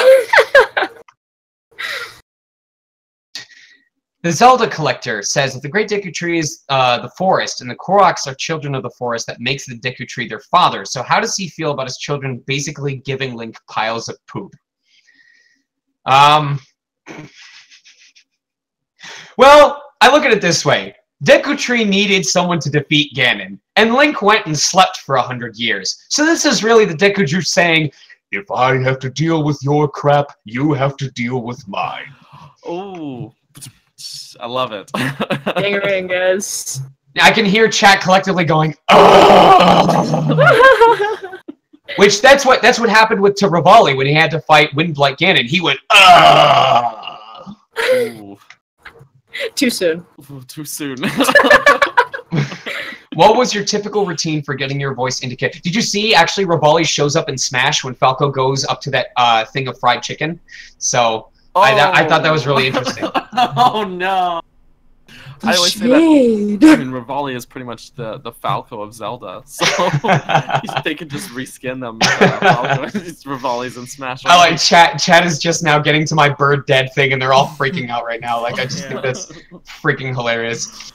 No, so speaking of, like you mentioned Smash Brothers, that's one big hope that I have is that they include the 4 champions into Smash Brothers. Not gonna happen. It's not gonna happen. Nope. Right. And I was so sure of that I made a promise on my Twitter. I made a guarantee. I said, if Revali shows up in any format in Smash, any format, I will give out like 10 or 20 copies of the game to SoCal locals who are active in the scene. And I also said, if he shows up as a playable character, I will raffle off a Nintendo Switch as well. And I'm so sure about that because of 2 reasons. One, all the characters that have shown up in Smash on the roster have either been very good representatives of their franchises, like Snake, like Sonic the Hedgehog, like Cloud, or they have been completely off-the-wall choices, like Wii Fit Trainer, just stuff that nobody thought of, or in a sense, Mr. Game & Watch a little bit. But Revali is neither of those. We already have Link and Zelda and Ganondorf and Toon Link and Young Link, so we've already got all these representatives from the franchise, and he's well known enough, and the franchise is well known enough that it wouldn't really be a surprise if they included him. And the other reason why he wouldn't show up as an assist trophy is because then you have to argue why Revali of all people would show up as an assist trophy and none of the other champions would, or you have to include all 4 champions as assist trophies, which just isn't going to happen. Now, on the other hand, on an unrelated character note, note number 1, Knuckles is now Sonic's assist trophy. Note number 2, Shadow used to be Sonic's assist trophy, and now he's not. And number 3, the development team said, we really like making Echo Fighters because they're simple and they're fun. So, take what you will from that. The chance. Cross your fingers, guys. Perhaps he will finally be able to find that darn 4th Chaos Emerald. What is your typical routine from Ilya Rose? Oh, I'm not answering this question. No, from Ilya Rose. This is the running joke now. What was your typical routine for getting your voice into character, whether it's Revali, the Deku Tree, etc.? Thank you for coming on. So I did discuss already about how I warm up for characters, but it was interesting for each of the characters. Revali, like I said, I was very physical. I definitely physicalized myself, posed like Revali would pose in order to get into his mindset. For Teba, it was just modifying the voice. I hunched myself down, but it was more focused on taking Sheen's voice and taking the anger and making it into bitterness, because Teba was very much about the voice for me. Deku Tree was an interesting case because the only way that I could consistently hit his tone of voice is if I completely relaxed myself. So I had to loosen my muscles, deep breaths in between every line, and I had to just exhale and go deep. And I was right up against the microphone the entire time, speaking this way. So that was the only way that I could hit that voice and do it consistently. I'm not looking at the chat right now, but I'm pretty sure David's like, he's doing it again. The demon. Gus speaks. How had you feel the embrace of fans want to do look more like voicing Revali? I am very, very, very glad that it was such a positive reception to Revali. I just didn't want people to critique the game and feel like it was just another iteration of CDI, and it seems like the general mass response is that it's a very beloved game, and that the voice cast on some level is memorable. And if we just speak about Revali specifically, it does seem like a lot of people really like my performance as him. And that's all I really could have hoped for. So I'm very grateful for that. Meridia7, do you have the same smarmy file? How are we doing on time? Oh, God. Okay. Do you have the same smarmy smile on your face when you voice arrogant characters? Yes, I very much physicalize it. You know, I do the pose, I do the snark. I don't have a question, but I'm just proud of him every day for being able to follow his dreams and bring us all such happiness. Thank you. Can you high-five him for the fan base? Thanks, guys. If Revali were to be in Smash Bros. Ultimate as a playable character, which he won't, what would his main victory quotes be, and what would his other quotes be for winning a match against Link, Zelda, Sheik, Ganondorf, Young Link, and Toon Link? Probably his victory quotes would be, I'm trying not Meta Knights come back when you can put up a fight, but just another example of why I'm the best, would be one of his victory quotes. Another one would be, it'll be more than 100 years before you can best me. Yeah, something like that. Or just something simple like 100 years, try 200. Just some reference to Breath of the Wild. Do you recommend Revali? It was just asinine. Yes! Yes! That was simply asinine. Do you recommend Revali enjoys the fact that he can endlessly insult Link without rebuttals from him as Link doesn't speak, or do you think he finds it frustrating? If you read his diary, it says that he's frustrated that Link doesn't speak. Like, he wants to see the response from someone who's been bested in every way, but he doesn't get to see it, and that kind of annoys him. And I think maybe Link knows it. How did you get to play as Revali, Deku, and Teba?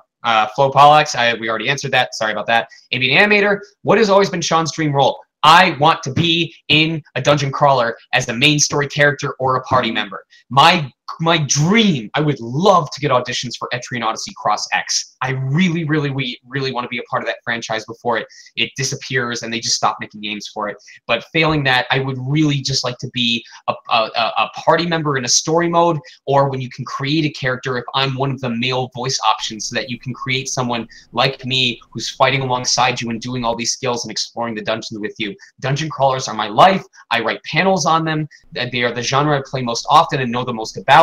I was a co-writer on the most comprehensive mechanics guide for the first Demon Gaze game. Please let me be in a dungeon crawler someday. Okay, we've got two more. If Revali was in Smash, would you rather him have his own moveset or be a clone of Falco? No. I definitely think either his second jump or probably his recovery would be Revali's Gale. And as a result, he would have a very, very high vertical recovery, unlike Falco, who has a more horizontal lateral recovery. No, wait. No, he's very vertical. So Revali would be a very vertical recovery person. Thinking about his moves, I don't know if I can think about them on short notice. I just know that I wouldn't want him to be a clone of Falco, too. He would definitely have an elegance to his moves. He would be very showy in his movements. In general, what methods do you use when a role scene requires you to get very emotional? Again, I'm very method actor. I want the emotion to be real. In particular, crying. Crying either sounds authentic or it sounds fake as heck. So when I was crying as Subaru Natsuki in the series, I actually put myself in a position where I was crying tears. And the reason why that's so difficult is crying is an excess of emotion, an excess of happiness, of anger, of sadness. And the body cries to get out the excess of emotion and bring itself back to normal. So when you have to constantly keep yourself in that status of excess emotion, it drains you. When I went home from the session where I had to cry Subaru Natsuki, I had to put myself to bed because I was so devoid of energy that I could not keep my eyelids open. I was just completely drained.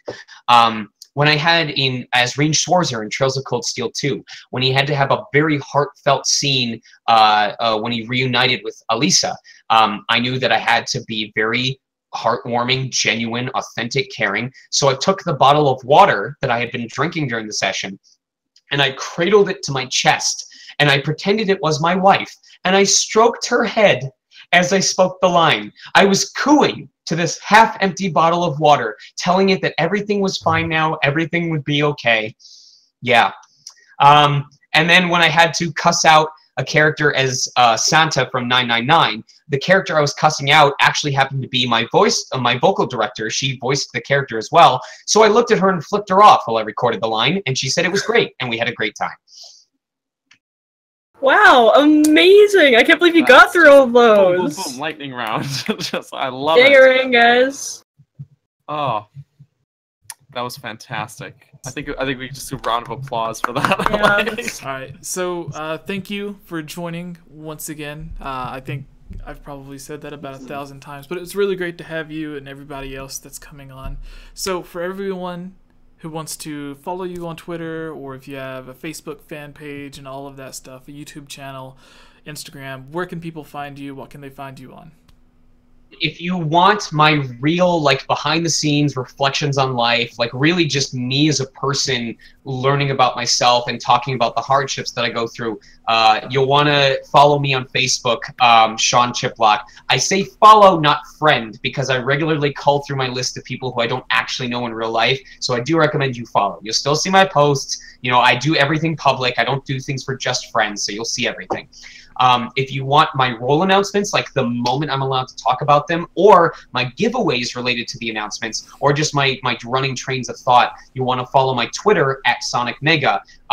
And I say raffles because right now I have a raffle going until the end of Sunday where I am giving away a limited edition copy of Octopath Traveler since I voiced the game. And it's open worldwide. As long as you follow the rules of the raffle, you could win the copy of the game. I will mail it to you. I'll sign it if you want. I'm signing up for this raffle.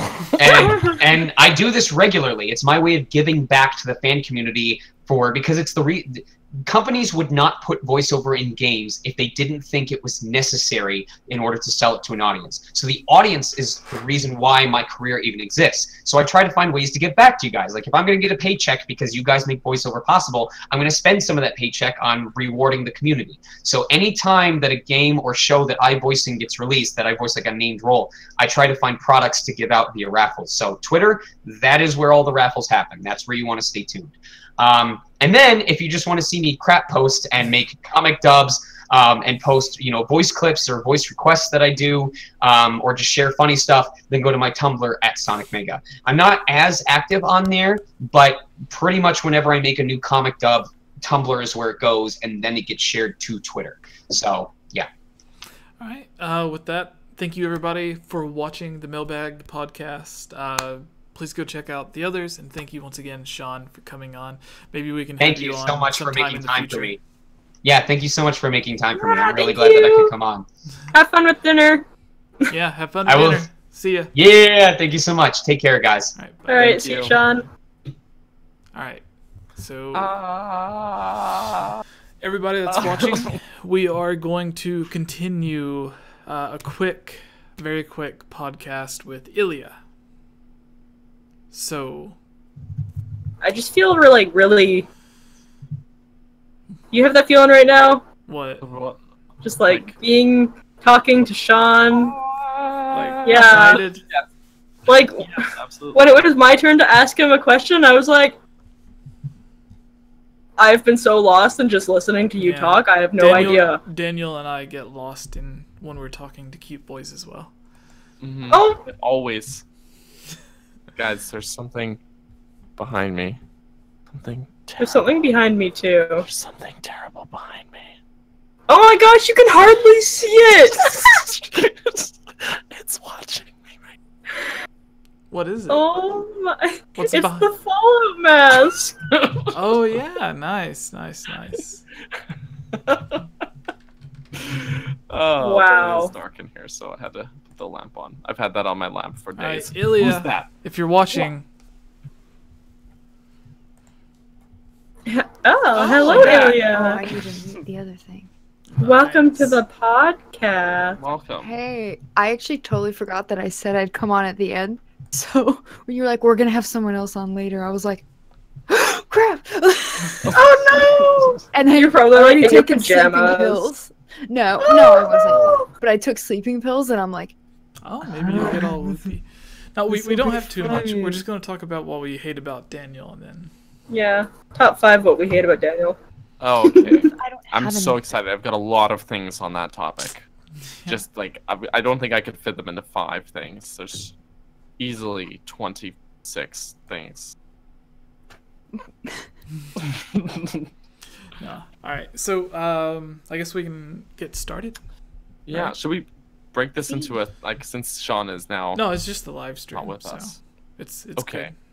Okay. Yeah, we good. All right. Yeah. That was such a cool because interview. it'll all be organized in the video thing as well. So Okay. plus, Cool. if they tune into the live stream, I think they can technically like rewind the stream or like Yes. click an hour That's true. earlier. So Yes. yeah. All right. Because I would do that whenever I had to go to the bathroom or something. Oh, nice. So, did you enjoy it, Ilya? Oh my gosh, How it was was it? so good. Wasn't he What was- amazing? Yeah. I was like, dude, you are so diverse, and you're just a huge geek like the rest of us. I know. But him And- especially so. And Oh, I'm yeah. like, I have a shot. And he is young. You mentioned that he yeah. seemed really young, and on his IMDb it shows when he was born, 1990. He's young. Wow, yeah. One And- of my best friends was born in 1990. This is definitely the funniest interview we've done so far. So I know. I loved this it. guy- It was amazing. I All just of like these interviews have been stellar. I've never laughed so much about someone just talking and not being off topic about something crazy. I'm offended by that. We're friends. Yeah, that's straight up call out. You just call me out like that.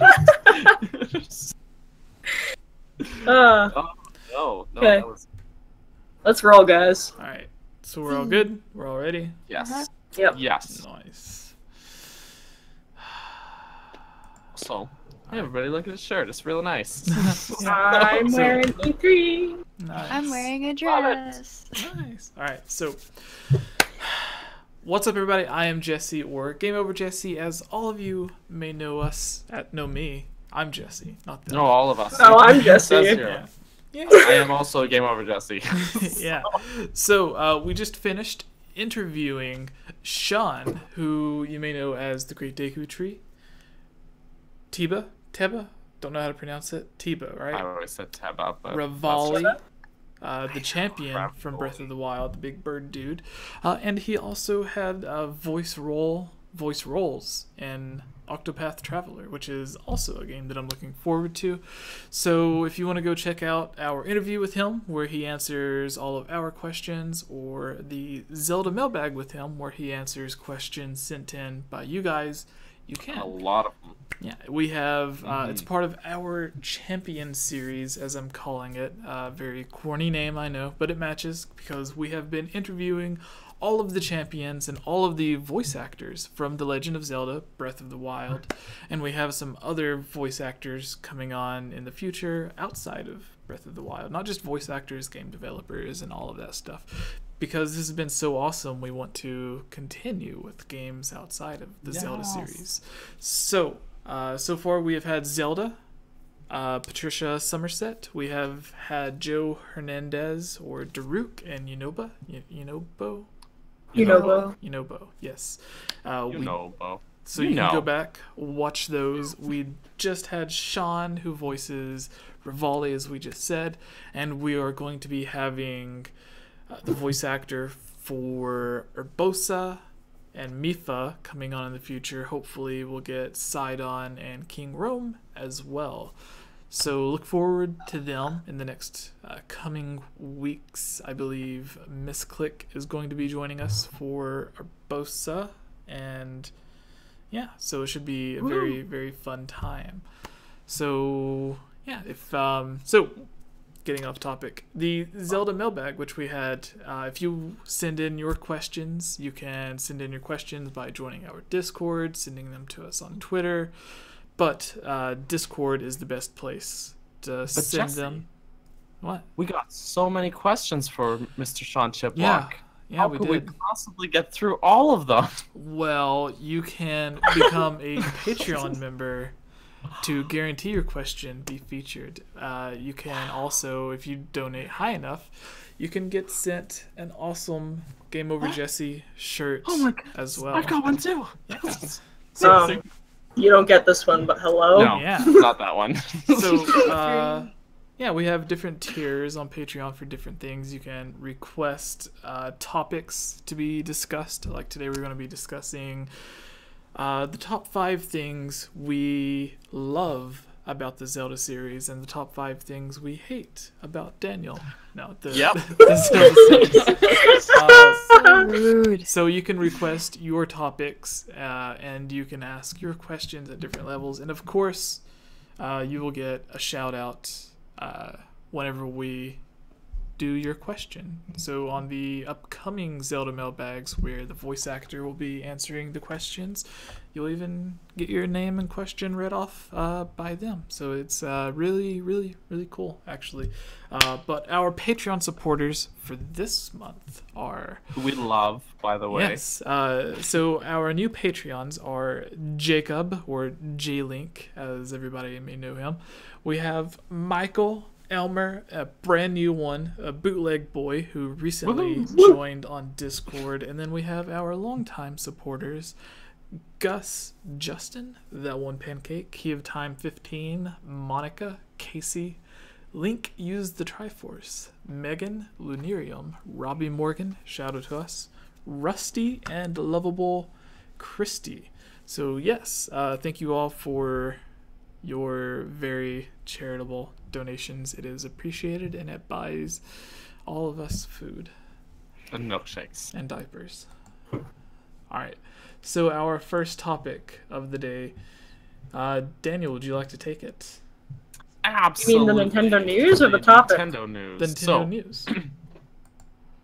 Yes. So Nintendo news. The headline reads, and this comes from the gentleman, Mr. Brett, who we met in E3 or in LA at E3, who you guys may know as the Nintendo enthusiast. This comes from the website that he works. I was gonna say this. But this was written by Brittany. It is written Oh, by it's written by Brittany. Brittany.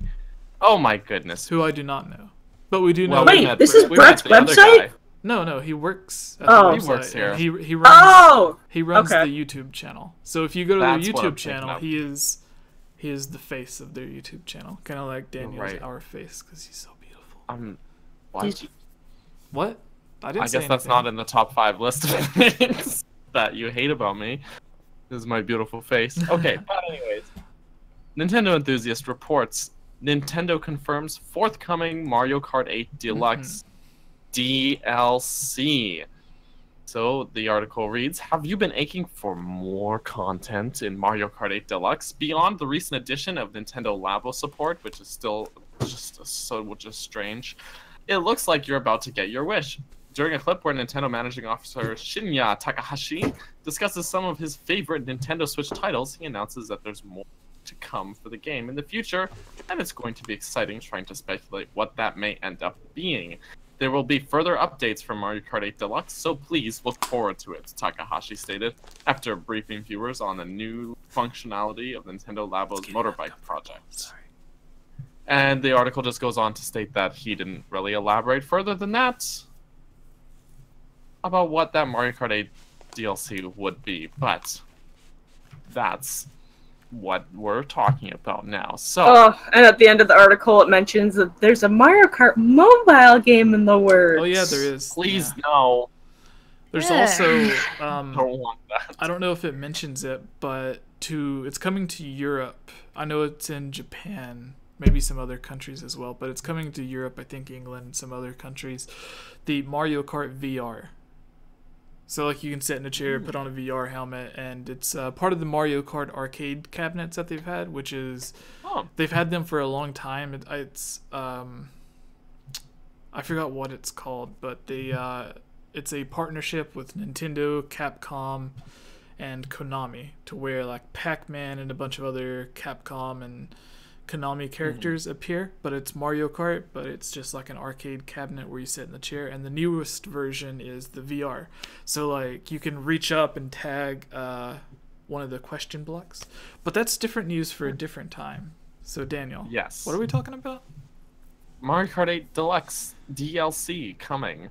What do you guys think about that occurrence? For me, a little upset because Mario Kart 8 already had DLC, and we got the Deluxe version, which already includes the DLC. So now there's going to be, if it's just an update. Please don't make me pay for it. Yes, don't make me pay for characters because I have So- to buy the game still. So here's the thing. A lot of people are going to be saying, like, oh, no, it already had its DLC included. This is stupid. Why would Nintendo give it DLC? They're not going to. But the first game that did this was Pokken Tournament Deluxe Edition, where it came with the Wii U version, all of the included DLC, new characters added, I believe, and then it also added in brand new DLC specifically for the Switch version. So Nintendo has already done this. So when I've heard people say like, oh no, they won't add DLC because it has all the DLC included. Like, it's not a complete thing if it's going to have DLC later on. So Nintendo's already done this. So it's not something new. It's not something that Nintendo wouldn't ever do, because again, they've already done it. I don't even think Pokken Tournament is the only game they've done it with as well. I think they've done it with another game, which they have so many deluxe editions and ports and remakes and stuff that it's hard to actually keep track. But yeah, like it really makes sense. Mario Kart 8 was not just one of the best-selling Wii U games, but it had some of the best-selling DLC in terms of other Wii U games, even 3DS as well. So, what do you guys expect for characters and levels? Like, we know they added Splatoon. I don't think they ever added a Splatoon track. So that could be. But they added Link as well. We have the Hyrule track, so they could always add characters like ARMS. We see already, like, they've gone Zelda, they've got Animal Crossing added. What else? What other franchises are there? I mean, we're gonna. It would be cool to see like Woolly Yoshi. Yeah. Woolly Yoshi. Yeah, to where like I was gonna say, like, he's made out of yarn, and then maybe like different tracks as well, like something like Splatoon related, because I don't have one of those. Yeah, that's. I would What love to about make like an Kirby? Zelda map Kirby. or something. Oh yeah, Kirby. Yeah, Ilya, you're right. My I'd little love to see pink Kirby. ball. Little pink Love ball. him. Oh yeah, I love Jigglypuff. That's what my mom calls him. Oh yeah, they're all Jigglypuffs. Jesse. Rip. It's okay. My mom calls R2D2 that garbage can. How dare She didn't know what he was called. He's I was not like, big enough to be a garbage can. Yeah, Garbage can is what she- you put outside. Trash can is what you have indoors. Oh yeah. ah, thank you, Ilya, for that. Wow, I actually that was a distinction I didn't know existed. Appreciate I it. actually learned it today too, to be honest. Nice. Um, So yeah, I it's think all just rubbish. An easy way to do this is we all go around, pick 3 characters with their respective worlds or tracks that we would like to see added. Or no, actually, since there's 4 of us, we can just do 2. That'll make it a bit faster. So starting with you, Kayla, what is your first? Animal Crossing is already Animal Crossing this time. And there's the Animal Crossing world. It was really cool because Yeah. it changes seasons. So I was actually thinking that instead of having a map not having the character because we already have him, but if Waluigi could have his own map, that would be awesome. I can't say Kirby because that was Ilya's.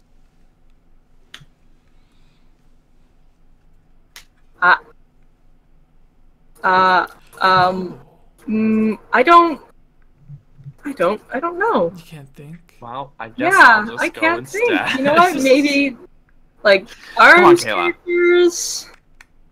An ARMS character with an ARMS world. An ARMS world. Oh, I don't even. Oh no, all of the maps in ARMS are just terrible. Alright, we'll come back to you then. Okay. But that'll be your first answer. ARMS. It's I too guess. late now. You've committed, Yeah. Kayla. I'm going to say Metroid. Like a Metroid world. So add Samus with his little Samus cart. You just I said see how it his. Oh, You I just said did. his Yeah. little Samus part. Yeah. Don't you know Samus is a Metroid's girl. a girl? All right. Yeah. So we'll have Metroid in his cart. It'll be nice. Be good. Like his world can have the You said it again! water, yeah, his world can have those jellyfish things floating around. What are those things called in Metroid? Those little jellyfish things. Bloopers. All right. So we can Yep. we can have those flying around to be like in the same way like in Bowser's world he can like spit fire out of the statues and stuff. So in Metroids we can have those cute little jellyfishes that I think help you out. So Yeah, great. all right. So moving on to Wants you, to die now. Mr. D. Okay, Pikmin. So give us like an all-American. Everyone's gonna be like, "Oh, this guy won't Pikmin. But the main reason is because a Pikmin track where you're tiny and you're going around and there's like giant leaves and trees. Like that would be a really cool racetrack. One of my favorite tracks that already is in Mario Kart is the bedroom one, where it's like the giant bedroom, and it's like all the toys are giant and you're like tiny. In Mario Kart 8, one of my favorite tracks already is the one where it's like that playroom, the bedroom, and you're tiny. You're a tiny little cart. I have no idea what you're talking about. There's a track in the game. I literally have no idea. I don't either, but I just think got you're Mario confused. Kart. No, I played it. It's one of the best tracks Is in the it game. Mario Kart 7, Mario Kart Wii. He hasn't. Okay, the only Mario Kart games I own, Dash. and I know it's not the other ones, are Super Mario Kart, Mario Kart 64, and Mario Kart 8. Mario. So I know it's in this game. All right. You guys are killing me. Anyways, Keep a going. Pikmin Better track characters.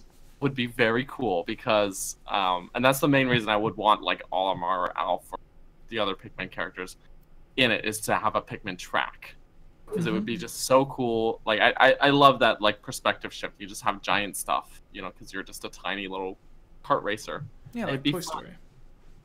Yeah, but you know, it'd be more like nature themed, not like a big bedroom, right? Yeah. So, because the big bedroom one, I swear it exists. The only things I'm seeing come up are something called Ribbon Road, and I think they're saying it's part of Battle Mode, but I could be misreading it. What? Hold on. Giant bedroom track Mario Kart. Alright, while he's looking it up, Ilya, you mentioned Kirby, so what? Yes. Tell us more about Kirby. Well, I'm not sure Kirby could even reach the wheels, but whatever, make it work. He can like when you're going to a question block, he can like suck it in. Oh. I don't You know, you can picture a Kirby world too with all the like enemies walking around stuff, all the cute little enemies. It would be so good. I don't know much about these characters other than their. I was right. By the way. Okay, I know what you're talking about. Yes. It is Ribbon Road. I totally know what you're talking about. It's a bedroom, and there's tons of toys and stuff, and you're tiny. Yeah. It's a freaking Toy Story. Pretty much. That's what I was thinking. The picture looks like Toy Story. I It is. It never. pretty much is. It's a really good track. It's one of my favorites in that game. I never Man, here we all thought understood you were it. having a fever I need dream. to play it then. I never understood it as like a giant bedroom.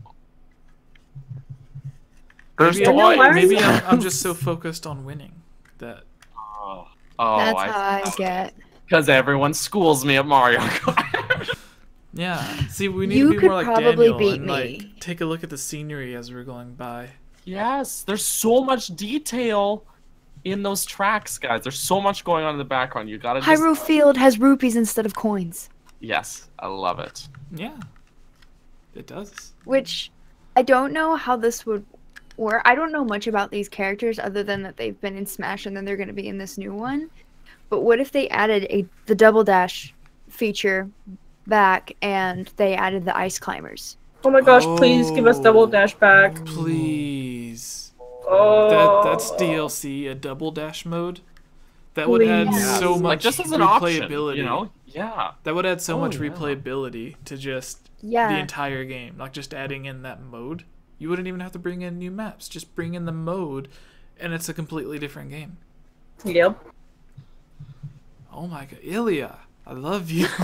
You're a genius. I got a shout out to Mr. Gibbs in the chat here for backing me up. It is Ribbon Road. Thank you, Gibbs. Bless. Oh. So He knows. I say We'll I see have that to you're play it thank- tomorrow then. I see that you're thanking Gibbs right now, but Gibbs also said for his top 5 things we hate about Daniel is that you don't have Mario Kart 8 Deluxe. Oh yeah. I just don't want to buy the game twice. This is the guy that has 2 copies of Wind Waker HD. You know what? Oh. That's says the person who wants to borrow one of them from me. Oh, I'm upset. I figured out my other answer. It would be Good. to add Pokemon. Yes, which one? Good, yes. Duh. All of them. All of them. Yeah. 1,000 new characters confirmed. No, just like You know what? Because I know we always do the same Pokemon over and over again. It's always like the starters from Generation 1. Like, I think to just kind of like even it out, like pick something new. Do one from Generation 1 and then like pick something from a more recent generation. Yeah, give us some Chikorita. Don't do Chikorita. Cyndaquil's better. Yeah. I do like Chikorita, but I don't know anything past the first few Pokemon in Gen 2. Honestly, I never kept up with it. Same. Neither do I. So they had what was it? The Xenoblade crossover DLC for Breath of the Wild. So it would totally make sense for them to add Pikachu Pika Pika! when Yeah, Let's Go pretty much you gotta Pikachu do Pikachu. releases. Because that would be, you know, obviously their mascot, their go-to Pokemon, and he's the titled Pokemon in Let's Go Pikachu. So yeah, with that being said, we'd probably get Pikachu and Eevee. Yeah. Or what if it wasn't the Pokemon, it was their trainer? Oh, yeah. Oh. Pokemon trainer, female, male. You just look like a tall me character. So. I don't know. But then. Because I also don't know how you would incorporate the be like an Pokemon, to be item? honest. Well, you could add them as like an item or something. Like we have Chain Chomp, so you could do something like that. Well, I was thinking like Pikachu could ride the tiny go-karts, kind of like the baby Bowser things or Bowser Juniors. So like they're in the tiny ones, like Baby Mario. Koopas. Yeah, there's Baby Mario and Baby Luigi and all of the other baby characters have like tiny arms, so they could put like a tiny Pikachu in one of those carts. Yeah, honestly, if Baby Mario can drive in this race, I don't see why the Pokemon can't. So yeah. Tell my mom the same thing about Toad, because she always plays as Toad or Toadette. Nice. Aww. So are we back to Daniel? Oh yeah, I was gonna say Metroid, but Jesse stole my answer. That's why I did it. Totally. I'm gonna say Star Fox. Well, technically he was talking about a male Metroid, apparently. No, wait. I changed my answer. Not Star Fox. Sorry, I'm getting really enthusiastic with Mike. I would love Star Fox, but I was thinking, because you know, in Star Fox, there's that whole thing at the end where they're talking about. Recently, they're talking about Star Fox racing game. They realized, you know what we need? You know what we need, but more than Star Fox, guys? F-Zero. So with your Star Captain Fox, Falcon. Put Captain Falcon in Mario Kart. with your Star Fox thing, We have his stage already. We already have his stage. Just why isn't he in there? No. So with your Star Fox thing, they're supposed to be working on that Star Fox racing game. Yeah, so we don't need them in Mario Kart. They have their own thing coming up. But you know what we don't There's have? Star Fox in the garbage. We don't have an F-Zero game since, what, the GameCube? There was one? Yeah, Probably? GameCube. Yeah. F-Zero GX. DX. Was it? GX? Yeah. Yes, and it's just give us Captain Falcon. He's been in more Smash games than F-Zero games now, so it's really about time he comes back. Mm-hmm. That is my final answer. All right. Knock on wood. Other Zelda characters. So bring Zelda. We have all the Mario princesses. Bring Princess Zaldor. Give us I would say Rito. Breath of the Wild Zelda, because she actually wears pants. Yeah. True. Yeah. But you know, Peach normally wears a dress, but for Mario Kart, she puts the pants on. So, True, and she does the you know, same there's thing for all nothing the to say. sports. Any ones, other too. Zelda couldn't. But I gotta say, I love seeing those princesses in pants. Mm-hmm. Wow, that just got really creepy really fast. Yeah. I'm so sorry. I knew what Totally. you meant. All right. Yeah. But having Zelda in there would be kind of cool, especially if it was the Breath of the Wild Zaldor, and then they had like a character swap for to make Link look more like the Breath of the Wild Link or something, or just like changing yeah. the shirt.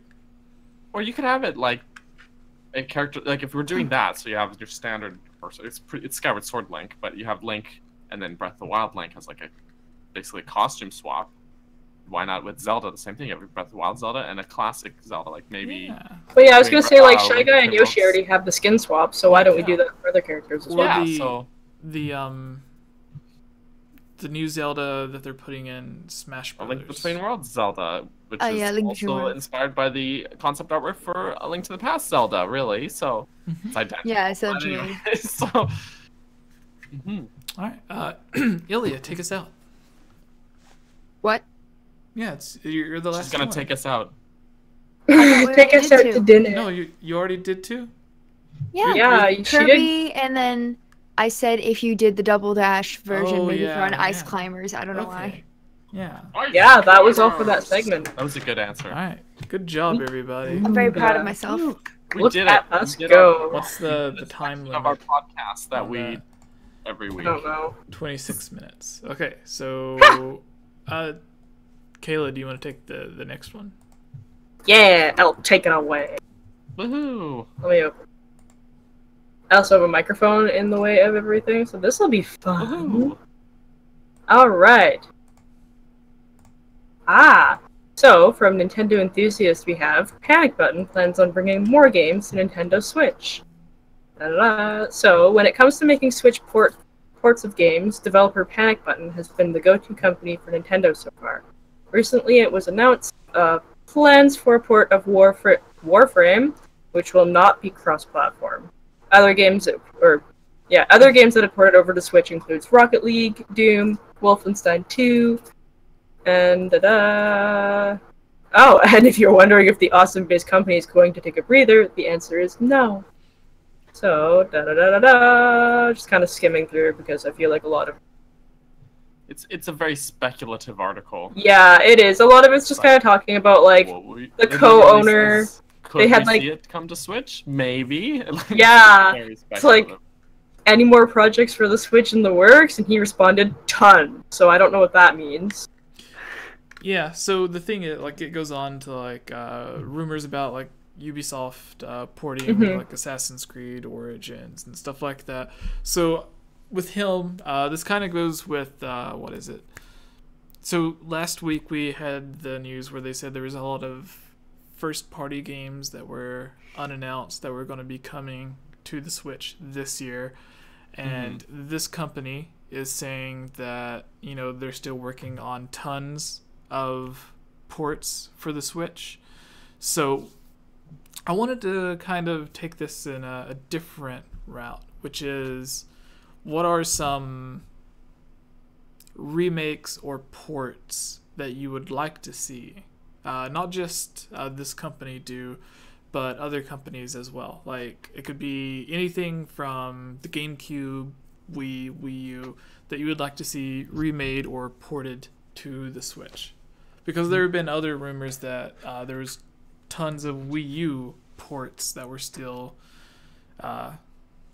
being worked on as well, which, if you follow the pattern, apparently Nintendo Switch, at one point they're going to run out of Wii U games to port to the Switch. They've already got like 3 out of the 6 games that were on the Wii U. So no, joking. But so in the same way, if we could go through and do 2 games that we would like to see ported from either the Wii, the Wii U, or the GameCube.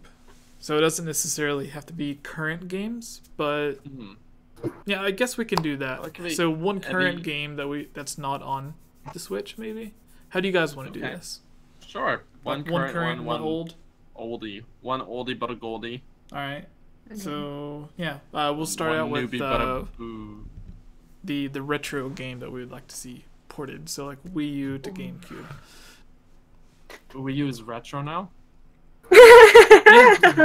Yeah. Okay. Just checking. Totally. Can you go to your local game store and buy a new Wii U game? Yeah, actually, EB has refurbished EB, which is Electronic Boutique, which is I was actually over there. GameStop. Refurbished Wii U's for $179. Oh, nice. So I was at Walmart the other day, and they had, like, I think the only Wii U game they had was Toad's Treasure Tracker and Twilight Princess HD. Both good games. Yeah, and the only I reason actually they had really them, like Captain Toad's. The only reason they had them was because it was the giant boxes that have the amiibo included. Yeah, everything else was Switch and 3DS. Good amiibo. Yeah, but start us out. Love Daniel. that, Wolf Link. Oh, me. Yeah. Okay, yeah. I guess Mr. D Man, the big D. That's uncomfortable. The Wii U. Wait! Everyone, shut up! I need to shout out to Buzz and Tate, my friend Chris. He's a real life friend of mine. Oh my gosh, I'm so happy. You have Thank friends? you for joining our podcast. I know. I told him that we had Daruk on last week and that we were having Revali. The Deku. Hey, yeah, we had Revali today, and Okay. I'm just so happy to see him here. Hello, Buzz and Tate. Okay, anyways, continue. I thought I was your only friend. Oh, I'm upset. Sometimes I have two. Oh, that's not allowed. That goes against our contract. Contractual friends. It was a verbal contract. I signed a contract to be your friend. Did that happen at Starbucks? I wasn't aware of it. Yeah. No. Nothing Okay, happened. sorry. Really. Okay, continue. Anyway, so what was I... Retro game. Oh, retro game from the Wii U. So the Wii U had some actually like hella good games. I feel like Star Fox Zero was a good game that had the gamepad shoved so far down our throats that we just choked and we couldn't focus. We were choking on it, so we couldn't focus at the game that was in front of us, which was actually really good because we were too busy being like, "What is this gamepad?" So I mean, that's the noise I played while I played it. So I mean, it's the issues that so many people had with it were gamepad centric. The Switch does not have the gamepad, so we can still have a great Star Fox game with gyroscopic aiming because gyro is the way to go, and just lose that little bit of weirdness that came with forcing you to use dual screens for an on-rail shooter, which was incredibly awkward to do, and you got like a really, really good game. Still not as good as Star Fox 64, but maybe that's nostalgia speaking. But it still was a good game that I don't think I only ever rented. I don't actually own it. And by rented, I mean borrowed from the library because my library has video games. And so, but it was a good game. And when I think back on like, oh, what a good Wii U game, it's one I personally forget often about that it existed. So that's my first answer. On to whoever's next there. Wait, Just find somebody. what game did you say? Star Fox Zero. Wait, I thought we were talking about retro games. No, like Wii U. Retro to games. Wii U. Jesse GameCube. said Wii U, but Yeah. I was talking about the gamepad this whole time. Alright. Sorry. We'll give Kayla a moment to collect her No, I thoughts. know which game I was gonna say. I was just confused because you said retro and then you weren't talking about retro games. Retro was a joke. Yeah. Ilya, what game would you like to bring from GameCube to Wii U? Well, Any of well, them. my first two thoughts that I had, one of them was half serious, half not. And then I realized it wasn't. Well, both of mine, one of them was from the N64, and it's not even Nintendo. I was like, oh, never mind. That's okay. Which was Banjo-Kazooie. Yes, please. Sorry. Sorry. Yes, go on. Then my second thought, that was half of a joke, sort of, because everyone hates this game, but I was so young when I played it that I loved it.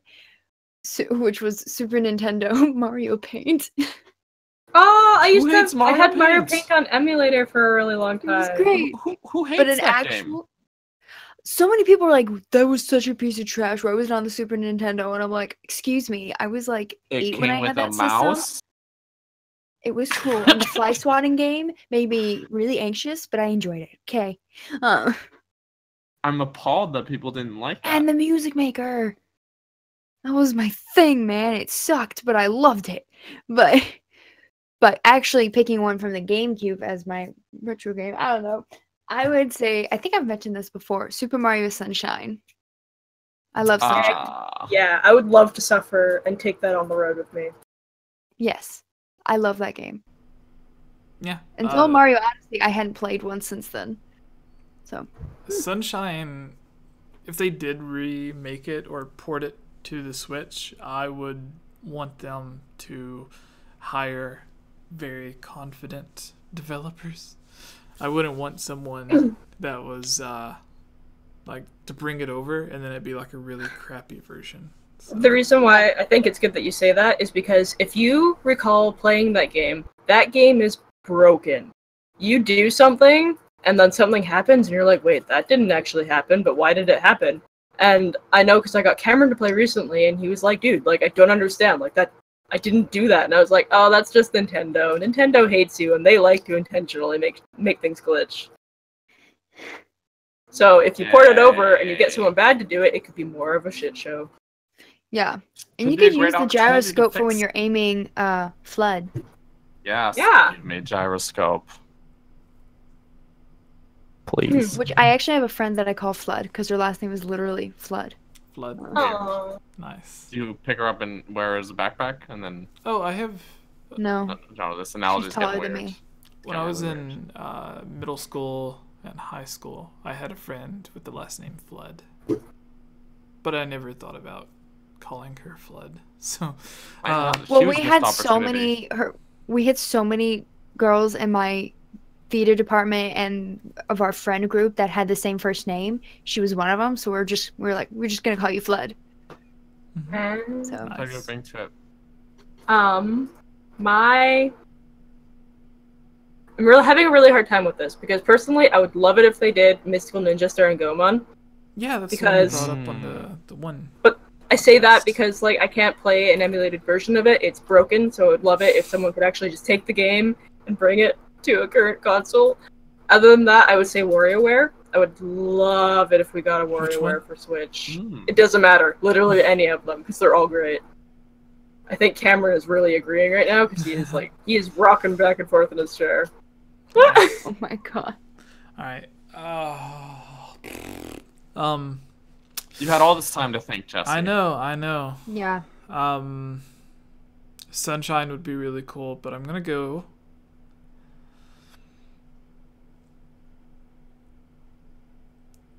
I'm having a hard time picking between Skyward Sword or like. Oh, we know you Like- want that HD. Yes. So, Skyward Sword is gonna be my default. So yeah, Skyward Sword HD. I would want it. Like, it doesn't have to be a remake. It could be a port that just runs in HD, like an emulator. It would be really, really cool. Yeah, that's what I would want. Give me a Loftwing amiibo or like a Groose amiibo that I can sleep with. Why do you want to sleep with Grooses on the loose? Are you okay? Who doesn't? Why do you want Groose on the loose in your bed? Goose is always on the loose. Alright, so current game. Going back around. Daniel, what is a current game that's released Wait, in the is that past? already released, or is it one that is coming out? Does but not is matter. Announced for other. A game coming out, a game So. that has released, just like a third-party game Okay. or something that you would like to be ported over. It has not been announced for Switch yet, but I'm pretty sure it will be anyways. Mm-hmm. Spyro. Spyro? Spyro. I could see That's- that. Spyro? The Spyro. That's Spyro. That's so obvious. It's already been announced. No, it wasn't Hasn't announced it? for Switch yet. What? Speculated, but it hasn't officially been announced. Or did I miss some serious news? I thought it What? leaked. Kayla, I broke Kayla. thought- What? To my knowledge, it's all speculation with no Oh. official information. But if I'm wrong, What's correct going me, because on? I'll pull a different answer out of my ears. I mean, I'm. Oh, you're right. It was speculation. So wasn't it the same people that did it? Yes. I thought it was confirmed, but you're right because we would have seen something about it during E3. That's right. Yeah. Oh, absolutely. I mean, it's right now announced for just PS4, I believe. Maybe Xbone, but as far as I know, that's it. Nothing for the old switcheroo. And you know what? Why? Give us this. We got Crash. Give us the Spyro, please. Yep. Please, please, please, please, please. So, anyways. Yeah, I thought that was the thing. That's- Is yeah. that like because Crash Bandicoot leaked a long Mhm. time ago, and then it was finally announced. I thought the same thing was going to happen, or like they just went ahead and announced Spyro, or like Walmart somewhere leaked the retail thing. I don't know. Whatever it is, yeah, Spyro's really awesome. Unlike Crash Bandicoot, where it pretends to be a 3D game, like you can't like it is 3D. Yeah, but like you can't run game, around. Really. Like you're just going basically straight. It's pretty much a 2D platformer, but in 3D. Yeah. Yeah. Whereas Spyro is actually a 3D platformer. So, but Kayla, what's going on? How you doing? You all right? Stop behind you guys. Wait, how recent is recent?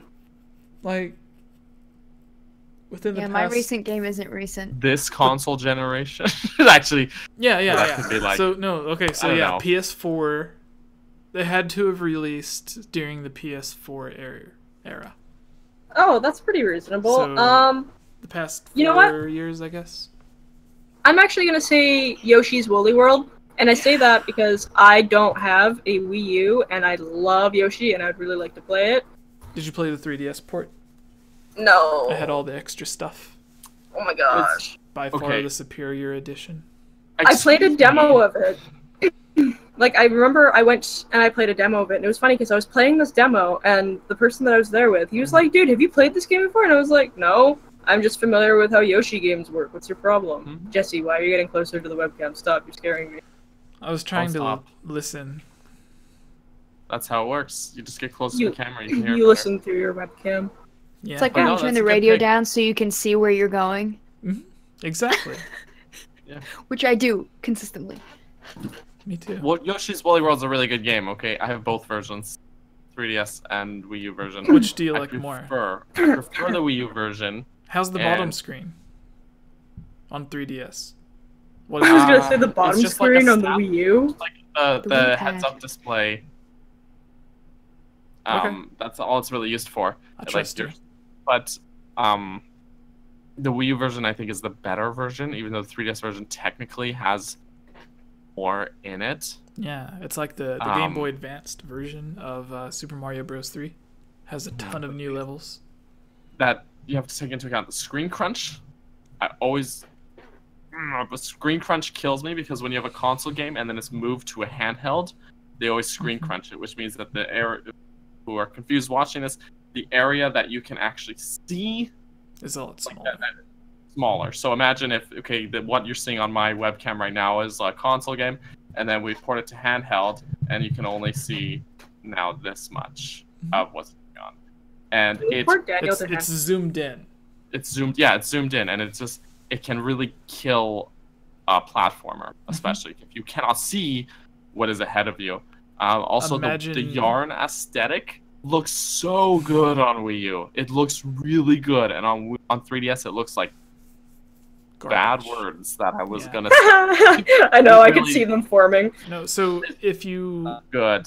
what you were saying, Daniel, if you look at the Game Boy Advanced platform games, that's Yeah, like where like yeah. the character takes up half the screen, so then like Yeah. the area, like you can only see like 6 feet in front of him and like 6 feet behind, so it makes the platforming really hard, especially for Sonic games, like on the oh yeah. Sega Game Gear, where like you're going super fast but you can't even see what's in front of you. Whereas on home consoles it's zoomed way out so you can see like everything. Yeah. So Woolly I would World recommend Woolly World is a really good game though. I spent 240p that's- zoomed in. Sucks. don't do it. But Yeah. what is nice is that the 3DS version gives you the Poochie amiibo. And it's just cute as hell. You know what they Check should out my have done? Instagram, guys. I posted a picture of it just like 2 days ago. If you I want know, I to saw see, if them. you want to see Daniel's amiibos, that's on his back shelf. Go to instagram.com/IamDaniel. No, it's Captain Person. Yeah. That's- All right. No. So. What? What's going Kayla's on? gone.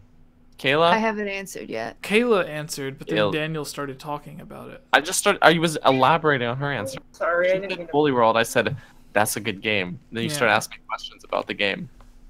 Ilya. Ilya. Oh, wow, I got lost too then. Choose. What's up? How Well, you originally doing? I'm You okay? good. I'm getting real drowsy. The You need pills are some kicking lemonade? in. Jeez, I don't Pills are like kicking in. need some espresso. I don't like espresso. I only Excuse drink me? water. It's the only drink I like. What? What in tarnation? And tea, hot tea. I like hot tea Okay, and get your apple leaf juice, water. but it has too many carbs, so I can't drink. Okay.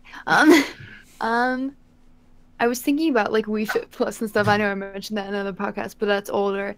I guess not a port, but I would want to see it a lot broader and redone a little bit. It sounds silly, but Happy Home Designer. I played the crap out of that game, but unfortunately, the problem was it finished. And that's what I didn't like about it, because I was like, Animal Crossing games are not supposed to finish. So I'd want to see like a different version of that, because I really enjoyed Happy just Home getting to Designer design too. homes. Well, like maybe I guess, but like I just want to design homes without a budget. That's what I like. But I don't. There has to be a way for it to not end. My fear is if they decided to try and port the game over, they'd be like, "Oh, there we go. We gave everyone Animal Crossing," and then I will lose it. Because as That far as I'm would be concerned, bad. the last Animal Crossing we got was in 2013. Everything after that is just. What about Amiibo Festival?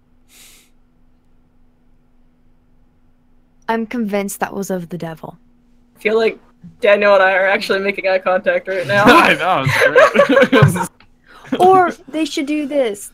When they make the new Animal Crossing and they release it, that should be like something you can do as the mayor or something. Is you can also double as a home designer. Ooh, yeah, So make that that'd an be aspect cool. Mhm. of, because I think they're keeping the mayor idea, which I think that allowed a lot of extra creative freedom.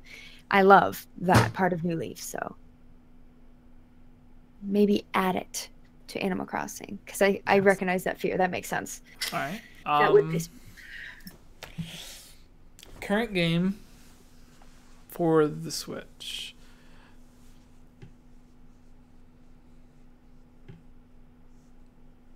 I'm going to say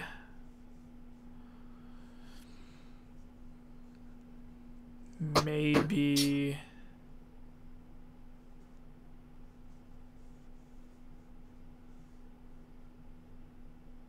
what's the name? Dragon Quest World from Capcom. Right? Okay. No, sorry, not Dragon Quest. I'm an idiot. Sorry, it's Monster Hunter World. Monster Oh! Hunter. Yeah. No, I like how we all just kind of like give you this blank So- expression, yeah. like, yeah. I okay. mixed up, I I still mixed don't up know what that is. I mixed up Monster Hunter and then Dragon Quest. So everyone, Oh, Monster please Hunter's forgive so me. good. So Capcom recently, we did a news story a few months ago about how they ported over Resident Evil 7 for the Switch, but they had it so you would play an online version and then it would stream to your Switch. Right.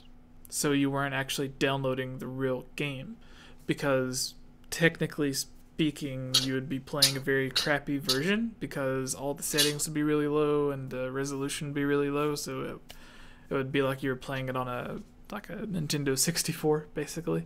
So they had it to where you were streaming it, so then you'd be playing it in 720p and it would actually be HD and look like the PS4 version and everything. But how can you play it on the go if you need to stream it? Well, it's an online Yeah, game. Jesse.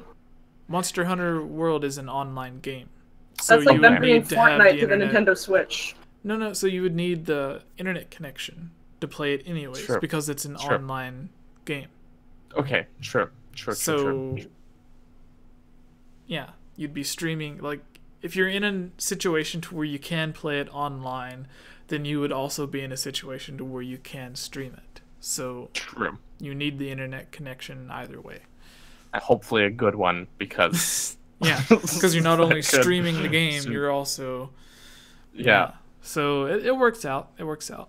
People in the chat says Legend of Dragoon, Wind Waker HD, Twilight Princess HD port. That's what I was saying whenever I was I was doing the Skyward Sword debate. I was picking between one of those games that was already made, which are likely coming anyways, and Skyward Sword.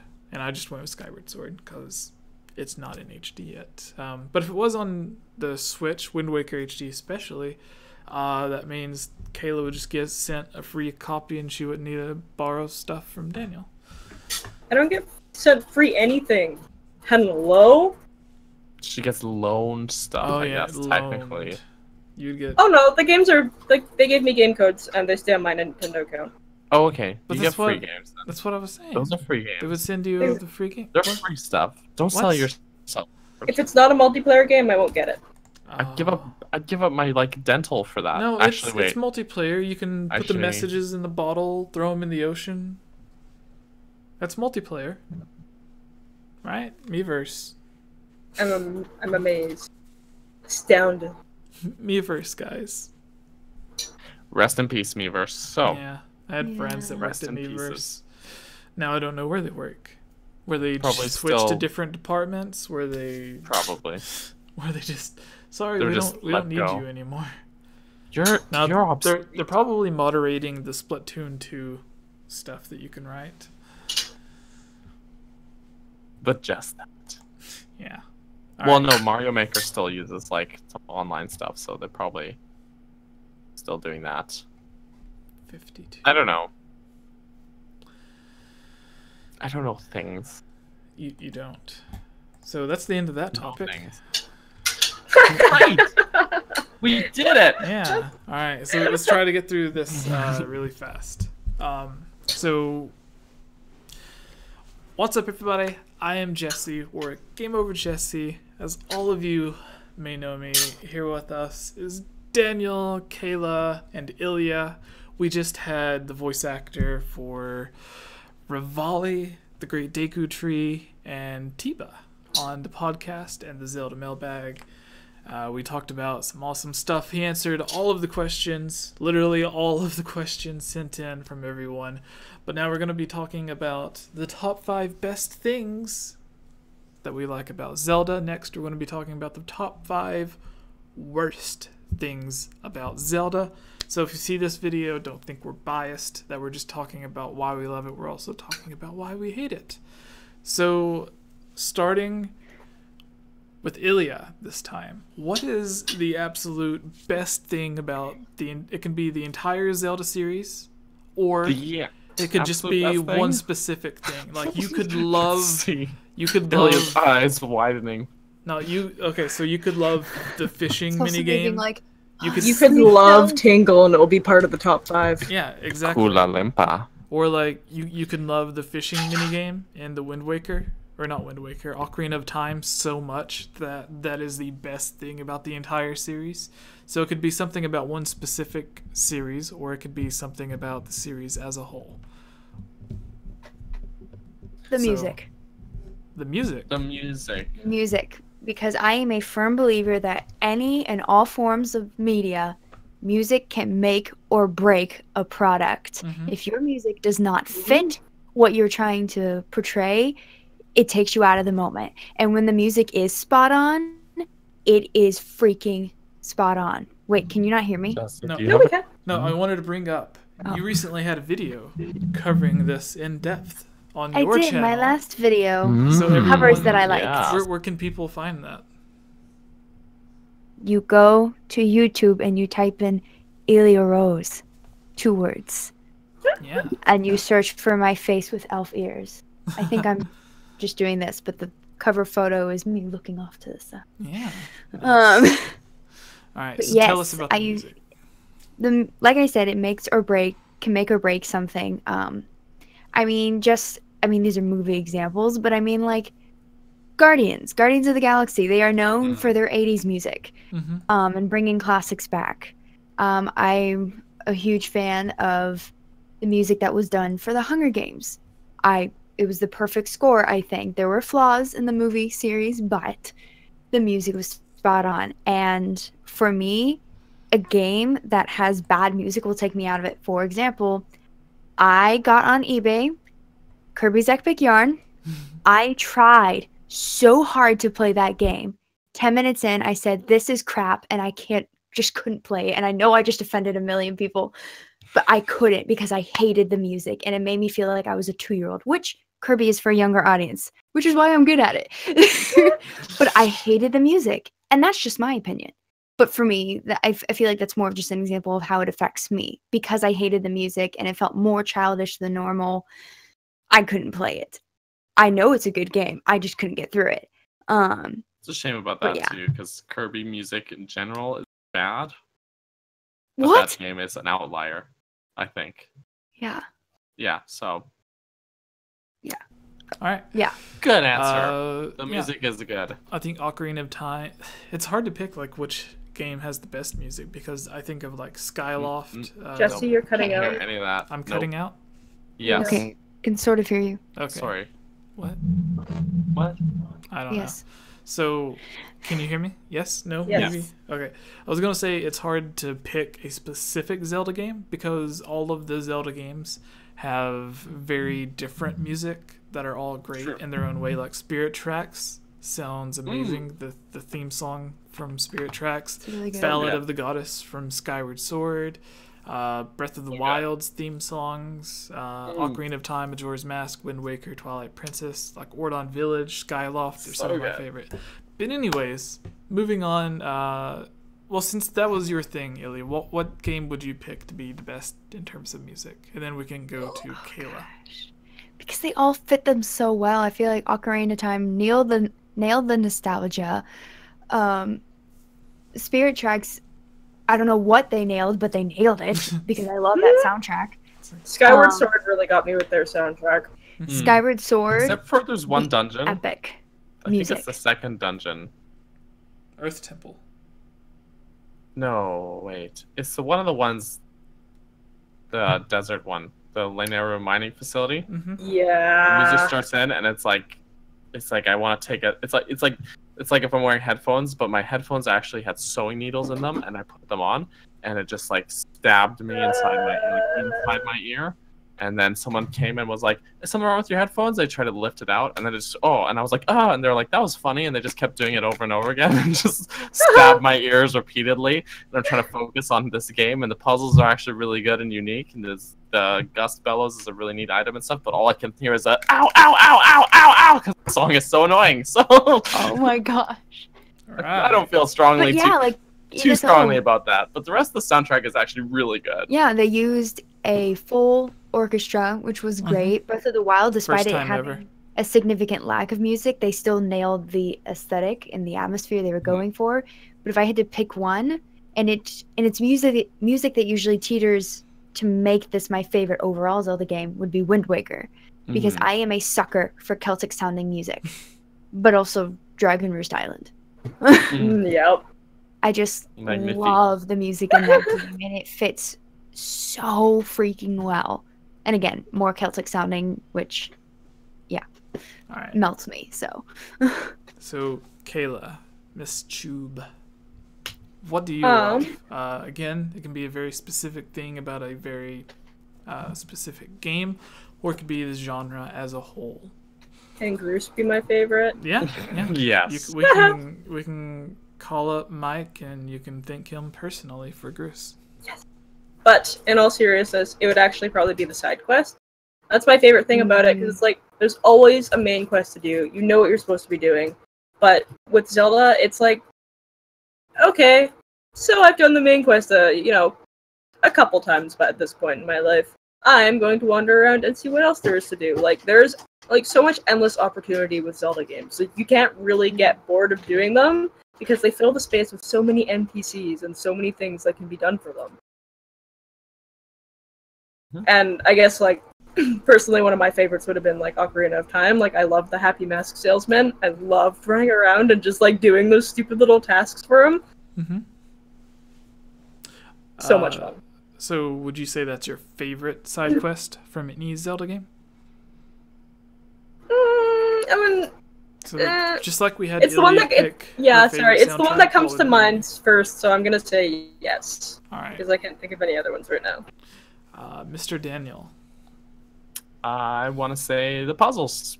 Puzzles. I love to get into a room and you have to look at everything and be like, okay, what do I do? And you know, like have to like kind of work around things, like especially those. And I know a lot of people hate them.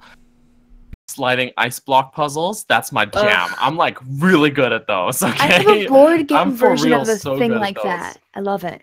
And there's those puzzles in the Wind Waker when you get the private cabana. It's like the wall mounted one, and it's got the 9 tiles and the 1 empty one, and you got to slide the tiles around. I'm really good at those. I can count through like 12 of those in half an hour.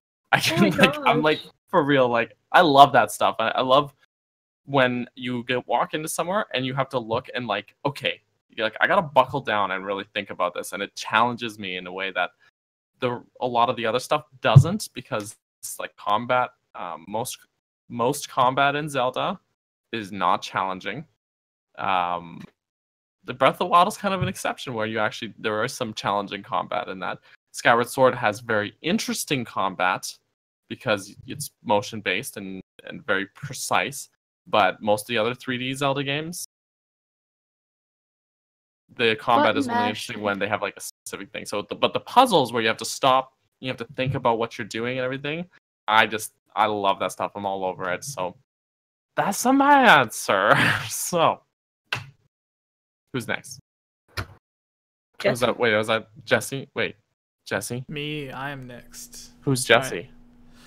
Jessup. Old Jessup. Jessup. Yes. All right, so mine would be the graphics. So the cool thing about the 3D Zelda games, especially. Cut out. I heard none of that. Yeah, sorry. I didn't do that either. Maybe I'm having Zero a of problem that came where through. I try muting my mic whenever I'm not using it, so there's no background noise.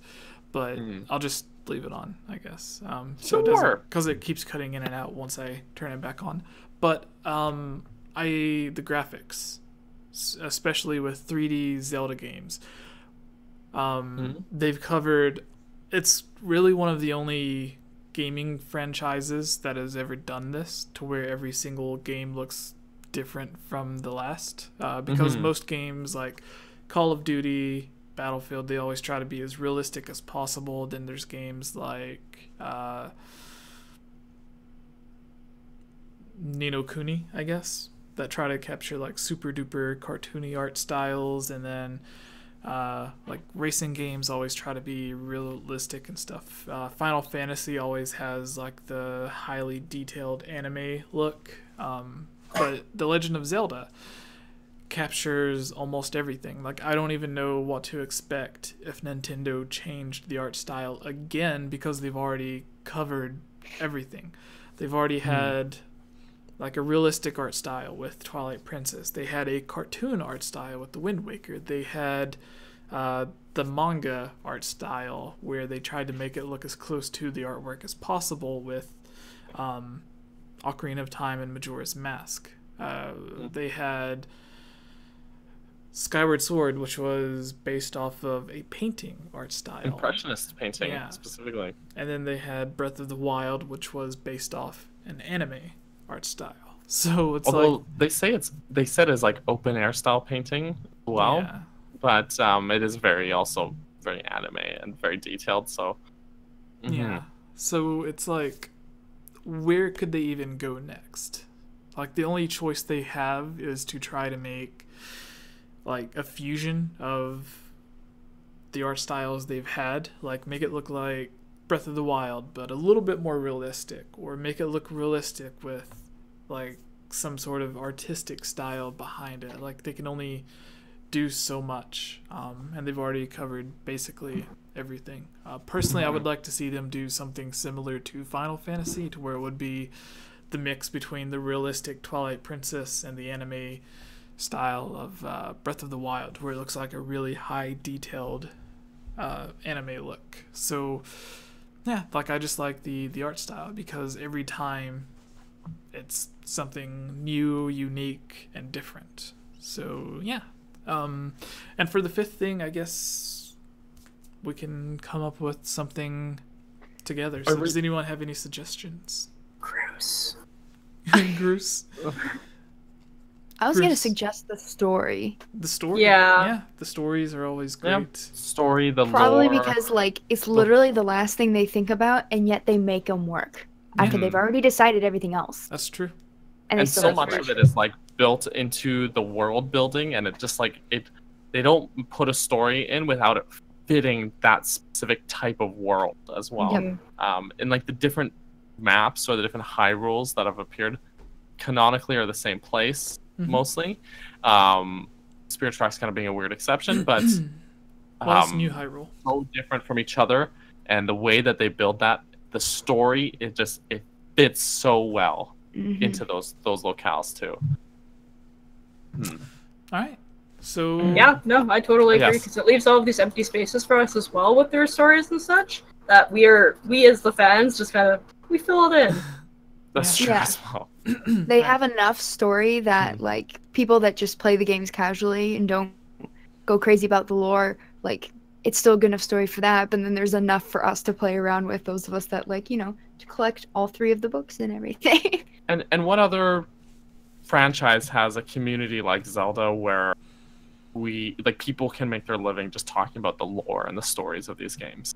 Yeah, Jesse. Like, Jesse being an example. Like, there are people who do that with other franchises, but I don't think they have the staying power that Zelda has. And I think that speaks volumes to the stories that these games have had, as well. So that's where my ramble ends now. Yeah. So I was gonna say that, like you guys mentioned, the story really is, Nintendo said it many, many times, not just on Zelda, but most of their games, they focus on the story last, because first and foremost, they want to focus on the gameplay and making sure that it's fun. After they have all of the cool ideas that they want to do with the gameplay, they come up with the story to kind of have all the different gameplay mechanics make sense. So I think the only time that they focused on story first was with Skyward Sword. And it wasn't even they focused on story first with Skyward Sword, but they went into Skyward Sword with the intentions of making it an origin story. So while they didn't have the entire story planned out, they had an idea. They may have ideas in other times as well, but that was the only time that I know of where Aonuma in interviews mentioned that they had a huge focus on the story, because that was the origin story for the entire series, so they wanted to make sure that it at least made sense. And it shows, because it's a really well done story. Yeah. Though I think the very first thing they worked on probably was getting the motion controls, but that because it's Nintendo, and they were on the Wii High. But no, absolutely, that it shows in that game, because the story is woven into every scenario in that game, as opposed to other games where sometimes you kind of have a bit of story, then you go to one place, you do a bunch of stuff, whatever, and then you got a little bit of story there, and there's like these disconnects. But Skyward Sword is just like one long seamless story. Yeah. Yes. As opposed to the famous meme, I got up and a tree told me to go save Hyrule. Yeah. Yeah. Exactly. All right, so that brings us to the very end of the top 5 best things about the Zelda series, or the top 5 things that we love about the Zelda series. So please go see our other video on the top 5 worst things about the Zelda series, or the top 5 things that we hate or would like to change. Don't know how I'm going to name it just yet about the Zelda series. So, are we ready to start that, everybody? Yes. We got through Thank that. God we That's gonna be a changed from the separate other video? topic. Dang-a-rang. Yeah. Alright, let's do Yeah, this. so we got through that really quick, actually. That was the shortest thing that we had. It was like 10 or 15 minutes, so hopefully we can get through this one just as fast. All right. What's up, everybody? I am Jesse. I messed up. Sorry. What's up, everybody? I am Jesse, or Game Over Jesse, as all of you may know me. Here with us on this discussion video is Kayla, Daniel, and Ilya. Today we're going to be talking about the top 5 things that we hate, dislike, or would like to change about the Zelda theory. Before you comment saying that, why do you hate Zelda, blah blah blah, unsubscribe. This is a counter video to a video that we put up yesterday, recording live right now, but this video will go up a day after we upload a video on the top 5 things that we love about Zelda. So to make sure we're not biased, we're covering the top 5 things that we love and the top 5 things that we hate. This is all part of a greater podcast that we had where we interviewed the voice actor Sean from The Legend of Zelda Breath of the Wild. He was in a bunch of other games and anime, the most recent being Project Octopath Traveler. So he played 2 characters in that, but we mainly reviewed him about his experience with The Legend of Zelda Breath of the Wild. So go watch those as well. But starting us off on this video, and be sure to let us know what you would like to change or what you dislike about the Zelda series. But Kayla, would you like to start us off this time? Yes. So for me, I was actually kind of thinking about Rain first and foremost, but also some of the boss designs. Like for me, that's a really big thing. It's like some of the boss designs are amazing. Like don't get me wrong, I love them. But other times, like I feel like it's just like really like reused, rehashed. Like I feel like I've seen it a lot as far as like Legend of Zelda games go. So yeah, for me, that's my big thing. Like I personally like the mini bosses more than I actually like the bosses, just because I find mini bosses have a little bit more diversity with them. Because if you think about like Twilight Princess, for instance, like the mini boss there was fun. I enjoyed it. The actual boss, So you jokingly said the rain, a reference to Breath of the Wild. Oh, I'm very serious about the rain. But you your actual pick is the bosses from the series. Breath of the Wild especially had a lot of negativity for the feedback to its bosses, because it kind of, instead of they could have designed the boss to look a bit different, and they could have like kept all the moves the exact same, the fight patterns and everything, just kept it all the exact same, but give it a different name and a different look, instead of making them all just different versions of Calamity Ganon.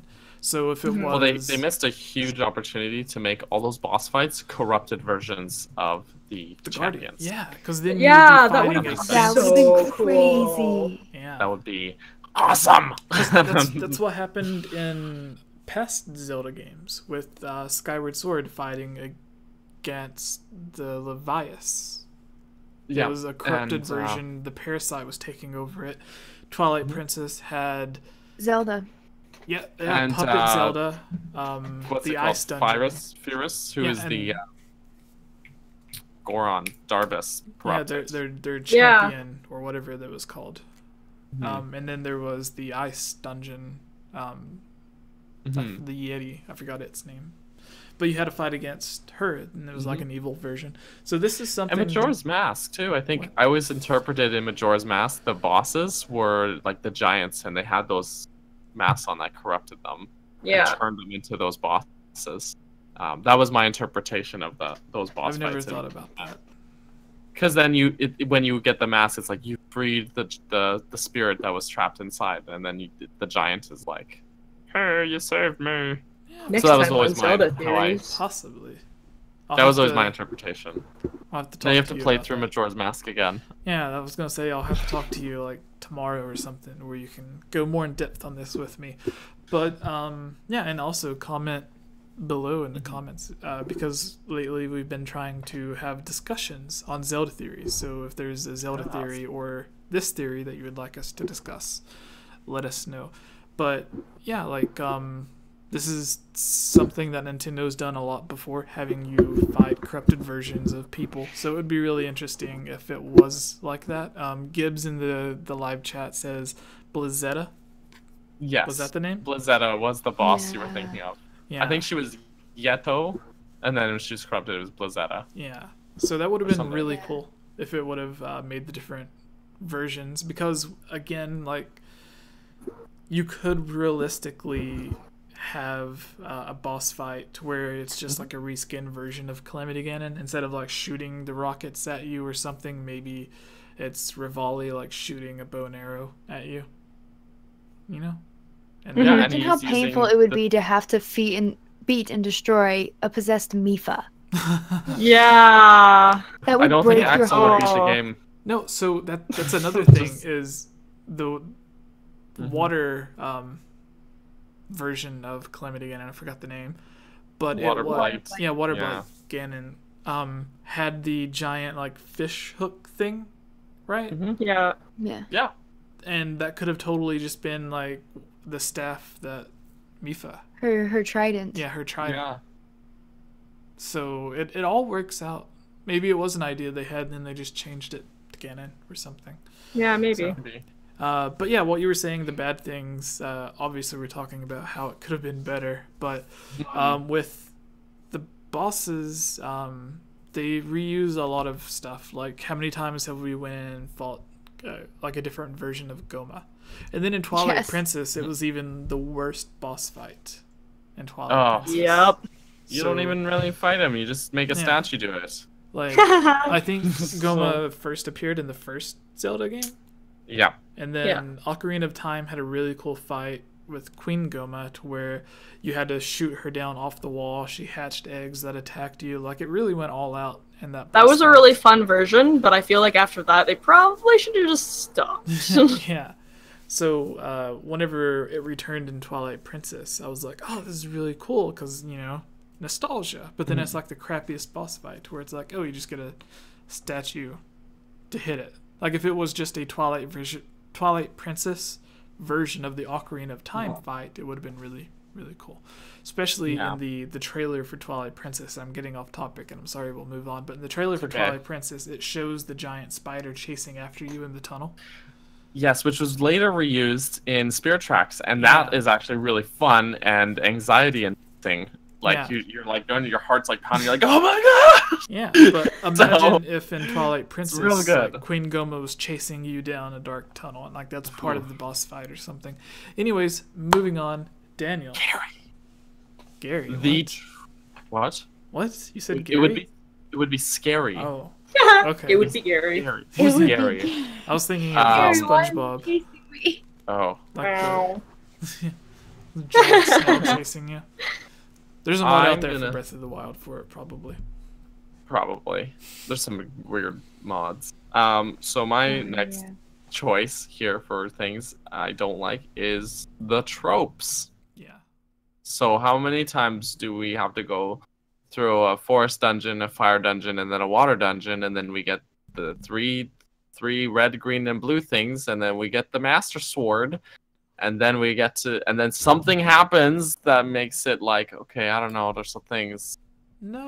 It's no. I love that. I was gonna say, I really like that in Breath of the Wild. It's like of strength, endurance. Like, that's the test for the Master Sword. Yeah. Whereas other games, like, I feel like it's really just handed to you. Like, yeah, you go through these dungeons and stuff, but it's like, I have to collect these rocks, or I just...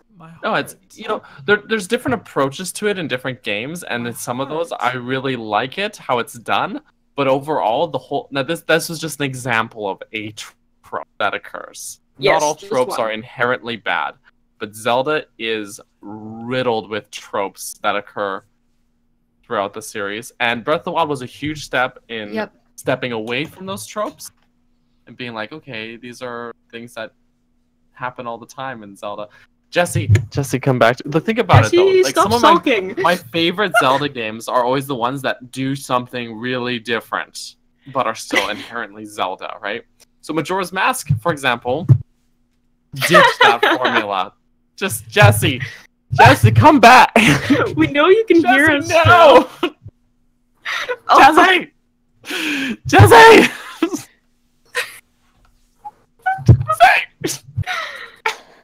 I gotta say, I like Jesse, no! I'm sorry, Jesse. All right, I'm back. Anyways, yeah. So the best games are the ones that really just go out of the box and do something totally different. So Majora's Mask, for example, ditch that formula. You got only 4 dungeons, and the bulk of the experience is outside of those dungeons. Twilight Princess is the exact opposite of Majora's Mask. The bulk of the experience is in the dungeons. There are side quests and stuff, but there's not as much, maybe not as fleshed out as Majora's Mask, for example. Wind Waker ditched the overworld and just water. and that game is fun because it's got its own thing going on. So when they sort of ditch those tropes and go like, okay, we're gonna just do something just so left field that everyone is gonna be like, what? That's Zelda? That's the next Zelda? And it is polarizing for the fans. That's when they can really they get something really magical there. That's what I find.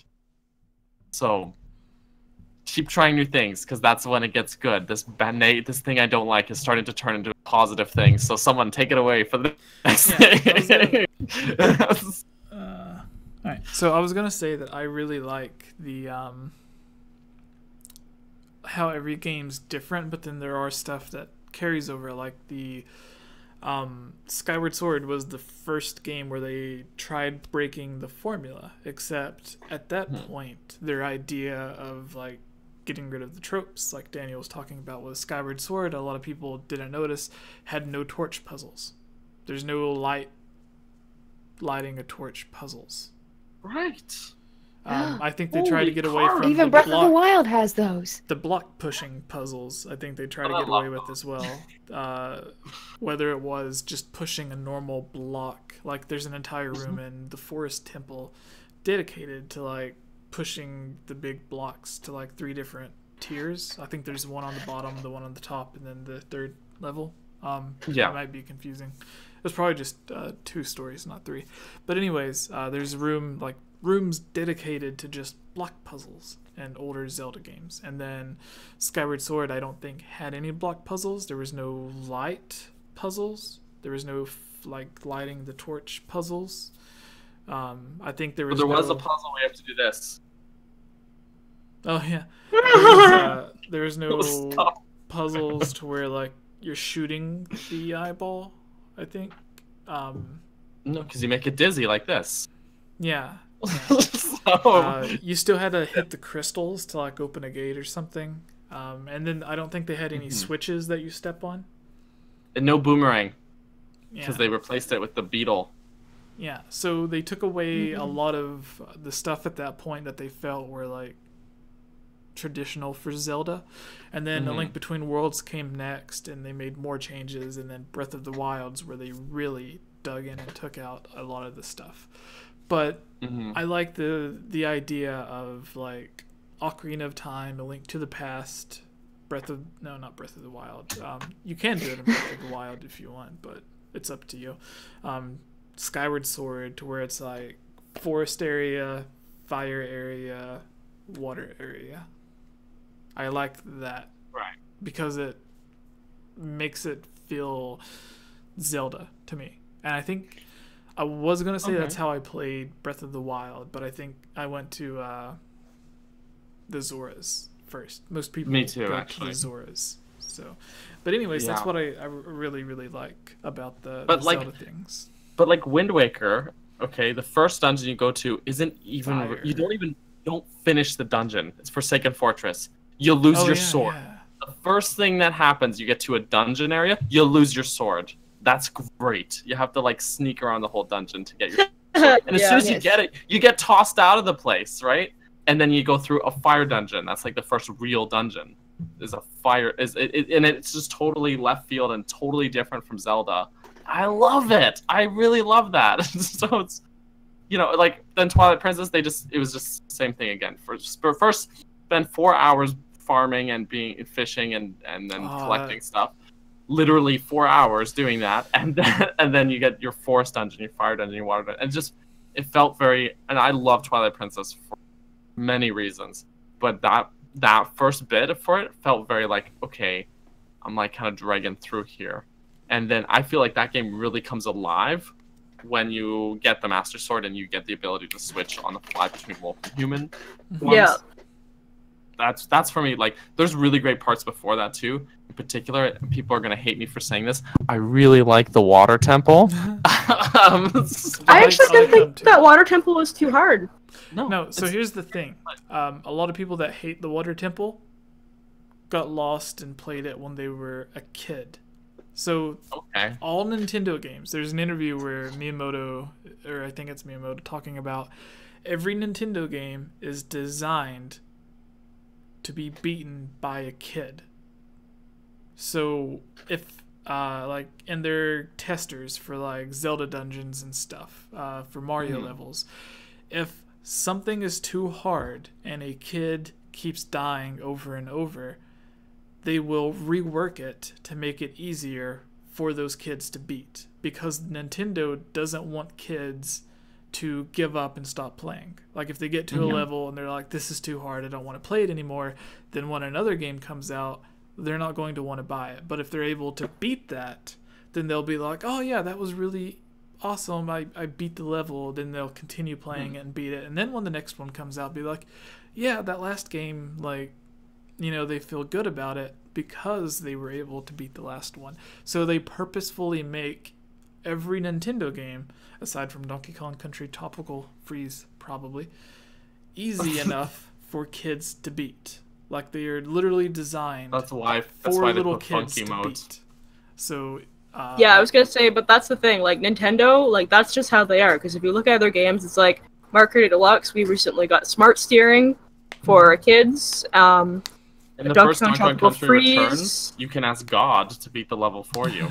Oh, yeah. Oh, so but yeah. If you Donkey Kong Tropical Freeze, you got funky mode. Like, you want us to do it for you. Yeah, so like, with Zelda, in Ocarina of Time 3D, Majora's Mask 3D, they had the stones, the Sheikah stones that you could crawl into that would give you hints on where you needed to go and what you needed to do.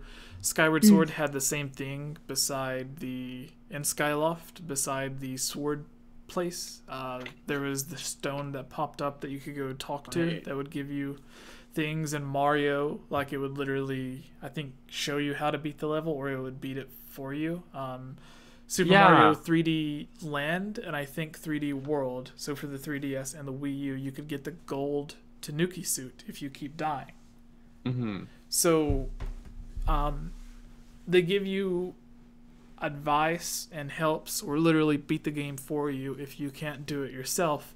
But ever since the Wii days, they've been purposefully designing games from the ground up to be beaten by little kids, which I mentioned in a video, and then a lot of people were like, little kids couldn't beat Breath of the Wild, they didn't design it for little kids.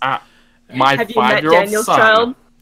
my 5-year-old son has beat both Breath of the Wild and Mario Odyssey. No, but I'm very proud of him, okay? So that is awesome. But there are people that comment that in the chat, and I just link, like, I'll go and comment and be like, actually, and then I'll link them to the exact interview where Nintendo says, hey, part of our game testers is adults and teenagers, but we also have little kids, and if the kids find it too hard, they'll go back in, rework the levels to purposefully make them easier for the kids.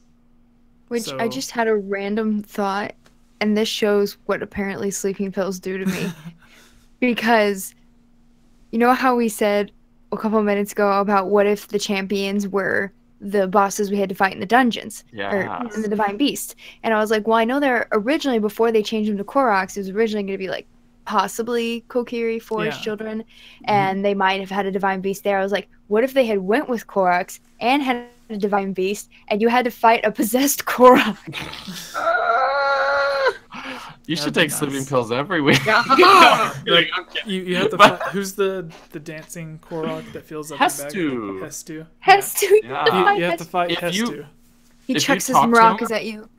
Here's a bit of trivia. If you talk to him while you take off all your clothes and you're naked and you talk to him, he will comment on it. And he'll be like, "You're naked. I'm naked. We're naked together." It's great. It's great. It's great. Yeah, he does the Nikki dance. Yeah, I love it. I have to go find Hetsu and do this. Yes, you have to. Everyone watching, do it now. I missed it whenever you did it live, but I was watching the live stream and I missed Ilya doing this for the dance. Oh my gosh. Oh, you like he opens up his maraca and chucks Korok seeds at you. Yeah. Big Ang Barakas in the chat says yes. I was gonna say, Yushay in chat, Ilya's not talkative right now because she's tired. She's ready for bed. Sorry. I normally wouldn't be. It's because of the pills. Alright, so speaking of Ilya, what is your thing? We're done with yours, Daniel? What you would change? We were on yours, dude. We're on mine? No. Did we not Yours go was- to Ilya? We haven't gone to Ilya yet. No. I I think you just- were commenting on Daniel's. You mine. Yeah, but we didn't go to mine because I was gonna wait to make sure Yeah. that Ilya didn't Oh, say it okay. because I don't want to take hers. So Ilya. Oh, well, it's really hard for me to choose, but and this She is pulls like out a list of 50 things. Like, but no, there are some things that I could. I got very opinionated about a movie that I was talking to my mom about Motion earlier that she controls. likes, and I was like, I hate blah blah blah, and she was like, wow, you're opinionated. I'm like, yeah. It's true. But I'm working on it. I would say I personally don't enjoy the aspect of possessing characters and taking them around. Like, I love medley, but I think it's a really cool feature, and I see why people like it, but it's just not my taste. Yeah. I don't like having to Yep. possess these creatures. Just let it be more. And for anyone that's wondering, who probably like sees like a cross on my wall, it's not because I think it's like dark magic or something. If I were that type of person, I wouldn't be playing video games. True. Just saying. But I don't like it as a game mechanic, personally. And I feel like it could have been reworked to just not like you can still play the character, like switch which player, but like not have Link literally like mind control them, because that's what happens in Wind Waker. He plays the command melody, and he's like mind controlling them. It It's feels creepy. weird and sleazy. Or even like the when you have to take around the statues in Twilight Princess. I don't like doing that. No, But that's just me. What about Princess Ruto in Ocarina of Time? Nope. Just Where you carrying have her? to, you don't possess her, but you carry her around. I hate it. So you What hate about putting the uh, Deku princess in a bottle on Majora's Mask? That was fine. And actually was hilarious. So what about the single player mode in Four Swords Adventure Anniversary mode or Anniversary Edition on the 3DS? I have not played those. Where What you- about you Minish press L and Cap, R? where you have to split into 4 and then you're it's the same thing really? Yeah, like you press L or R to switch between the characters. I imagine I wouldn't like that. Yeah, and then I have not Triforce played Heroes- those. Triforce Heroes is the same way in single player mode. So basically, oh, there's another one: Majora's Mask, Cafe side quest. Yeah. He still moves like as quickly and such as Link does, I feel like. But Okay. And it's also then been a while. So is it the sentiment behind like possessing a character, or is it just like that they feel like a burden to deal with having them? Feels like a burden to deal with. Okay. Yeah. Oh. All right. I mean, it is Well- creepy to possess someone. I do think that's really, really creepy. Like you said, the command melody. But the actual mechanic of having to do it, I find Okay. annoying. You don't like escort missions. Yeah, that's escort missions. Ah. Big Ing in the chest says, "What about Cappy?" Oh wait, wrong series. Oh, yes. No. Yeah, that's why I thought I might not like Mario Odyssey. But I was like, they literally centered the game around this. So they made it work really well in a way that I they really did. don't mind at all and love, actually. The only other thing I can think about is Phantom Hourglass or Spirit Tracks. At one point, you can play as a Goron, Oh, that is Phantom Hourglass. and then Gone Goron. Yeah, Yes. and then you can use Zelda to possess the phantoms, and then Spirit Tracks. A Link to the Past has the rescue Zelda thing at the very beginning. Mhm. But yeah, you just take But the she doesn't escort affect missions. like the gameplay really. Yeah. Like she's invincible, and she will just follow you like one like sprite distance behind you. Yeah. She doesn't really like if you turn around and try and hit her, like nothing happens. An enemy can attack her. And there's the So- glitch in the game where you can, while you have Zelda following you, you can do the glitch to where you can skip to the very end of the game. So then it's like Yep. Zelda laying on the thing, so you have two Zeldas. It's super weird. Yeah, but anyways, you just don't like the escort missions that kind of slow you down. They get really Yeah. tedious. So Yeah. I actually agree. I really like when, like, if a second player could pick up the controller and be like, oh, this part's two-player if you want it to be. I think that would be really cool. Like in Triforce Yep. Heroes, it can be a multiplayer, or you can switch back and forth. Should So be if- multiplayer. So if Nintendo was like, here, this is a part you can switch between the two characters at this section of the dungeon, or you can do it multiplayer. then I think it would be a lot easier. So, Okay. anyways, what were you In saying? the chat here, Ethan3D is asking about the escort mission in Breath of the Wild. Have you played that part yet, Ilya? Oh yeah. I'm gonna take it from the look on your face that you haven't. Wait, Not saying is it- who or what it is? I don't want to say who it is, but Were you haven't. talking about where you're supposed to follow the little Korok? No. nope. No. Oh, because So you I hate haven't that done one this and I part? haven't done that trial. All right. Which Okay. so Okay. Not okay. being. No, I don't want to spoil it for you then. What divine beasts have you done? I've done all of them. Oh, Oh really? Oh. Oh, you know. Yunobo. We had him on last week. Oh, He Yunobo. follows Yeah. you up the mountain. that one. Yeah, duh. I don't know. That Technically, he one wasn't as escorts you. bad. I mean, Yeah, you have in to a tell him way. to stop, but for some reason, I guess. Wow, yeah, no, that one didn't stand out to me, so I guess I was fine with that one. All right. I'm like, I've done all the divine beasts. What are you talking about? All right. So, But I hate that Korok trial. I haven't done it because of that. fourth Yeah, that one's annoying actually. thing, I guess. Yay. All right. So, long and tedious intros.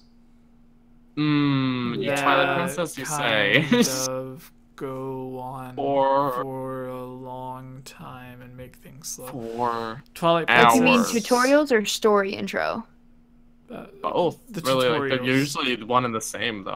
Like, well, no, Twilight she Princess means is like kind of- Skyward Sword story intro, like where or like Ocarina of I'm Time thinking of like story Wind intro. Waker's story intro, like Yeah. Oh, I So I'm gotcha. assuming you So mean the tutorial. just the tutorials, to where like Breath of the Wild puts you on like the tutorial is the Great Plateau, but That's the a good one. tutorial isn't. It doesn't feel like a tutorial. It's the same as the rest Yeah. of the game, but like on a Little bit smaller on- thing. Yeah. because And it's like an then- objective. It's like you need to do the tower. You need to do these 4 shrines. Yeah. Figure it out. Yeah. And Whereas, it still pushes you, like it's still challenging on the plateau, yeah. especially because you only have 3 hearts and you're scrambling for weapons and stuff. Yeah, and Ocarina of Time had a great tutorial to where it's like basically everything until you get to Hyrule Field. Well, I looked at it because the tutorial or like the first dungeon, the Deku tree, like when you went to the vines, it's like you can climb a vine by going forward, or you can open a door by pressing this. So the dungeon itself was a tutorial, but it was done in such a way that it didn't feel like a long, tedious tutorial. It just like you only need like 2 minutes, and then you can go to the dungeon, which is really cool. And then Majora's Mask kind of keeps you inside Clocktown for like the first 3 days. There's no way to skip that, which is kind of tedious if you already know what to do. Wind Waker. You can skip some time by Yeah. like dancing with the scarecrow. True. 'Cause you don't have the ocarina, so you can't do the song of double time. But there's only so much you can skip at that point. Yeah, and then what is there? So Twilight Princess has a really long one. I've been Oh, it's replaying so through Skyward long. Sword has sort of a Also- long one because I look at the entire part until you get to the first dungeon as a tutorial. Like finding all of the key keys is really tedious. So, like teaching. See, that's you how even to worse fly because and I was everything. looking at it in the sense that like until you get to the surface, this tutorial. So if you're including all of that stuff, like you land at the sealed grounds and you go through the Pharaoh Woods and everything, like all of that still, like that just makes it even worse. And, like, Yeah, oh my. and then that's with like- like Twilight Princess, like That's a until you long get to Hyrule Field as a human, like it's a long time before you're able to like open up and explore and stuff. But yeah, like I just if they were more like Ocarina of Time or Breath of the Wild, that would be really cool. Link to the Past, I think the tutorial is until you rescue Zelda, I guess. Yeah, as soon as you get out of the sanctuary. Yeah. So when you rescue Zelda, bring her to the sanctuary. As soon as that's done, I feel like that's where the tutorial ends because like the doors open, Hyrule's abound. Like Right. Yeah. go, you know. So So yeah, same with the Link Between Worlds, like literally the same with the Link Between Worlds. So there's a little bit more in a Link Yeah. Between Worlds because you have to like run some errands, but yeah. So what's the fifth thing that we can all agree on? Who suggested it last time for the fifth? I think thing? I did. Ilya did. All right. Do you have another Oh. suggestion, Ilya? Kayla? Daniel? This is difficult because I Person really like behind these Daniel. games. Link, what's your least favorite thing? No, the mask. It's not Link. Been watching me. See the mask on the light? Seen it. It's right Look there. into the light, I'm Ilya. pointing, but you can't see. Look into the light. It's really hard to see. Yeah, Between you his wouldn't head be and able the to see shelf. it without. Oh, he's. Do you I see can it? barely notice it. Aw. It's a Fallout mask on his lamp. Oh, I thought you were talking about Majora's Mask. Oh No. It's the mask. It's from the video that we did while we were all staying in the Oh. house at E3, the Fallout video, like meanwhile in Vault 76. Have you seen that video? I don't do Fallout. No, it's not a Fallout game video. It's a video. It's a video we made while we were a at 9-second E3. video. Yeah, we'll send it to you after. It's, Oh, the really short one with all the Yeah. masks. Yes, Yeah. I saw that and I was just So like... that was mine. I just put it on this lamp Also, here. for everyone watching, the Kermit video was also a stroke of genius. That was amazing. I'm working on the script for the next one. It's just trying Oh. to it's Yeah, Odyssey. hilarious. It's Odyssey from the I don't want to spoil Perspective too much, of but Yiga. from the perspective Kermit? of Or no, Yi- just a different Kermit. Maybe. I was gonna go with Yiga Kermit again, Okay, but yeah. perspective of Bowser Brutal's guy Kermit. and I guess I could go with Brutal's Kermit. I'll change it to Brutal's Kermit actually because that's better. So funny. But like Link, not like Yeah, Mario, You could put something in there. the about wedding how- crasher who's ruining their happy day.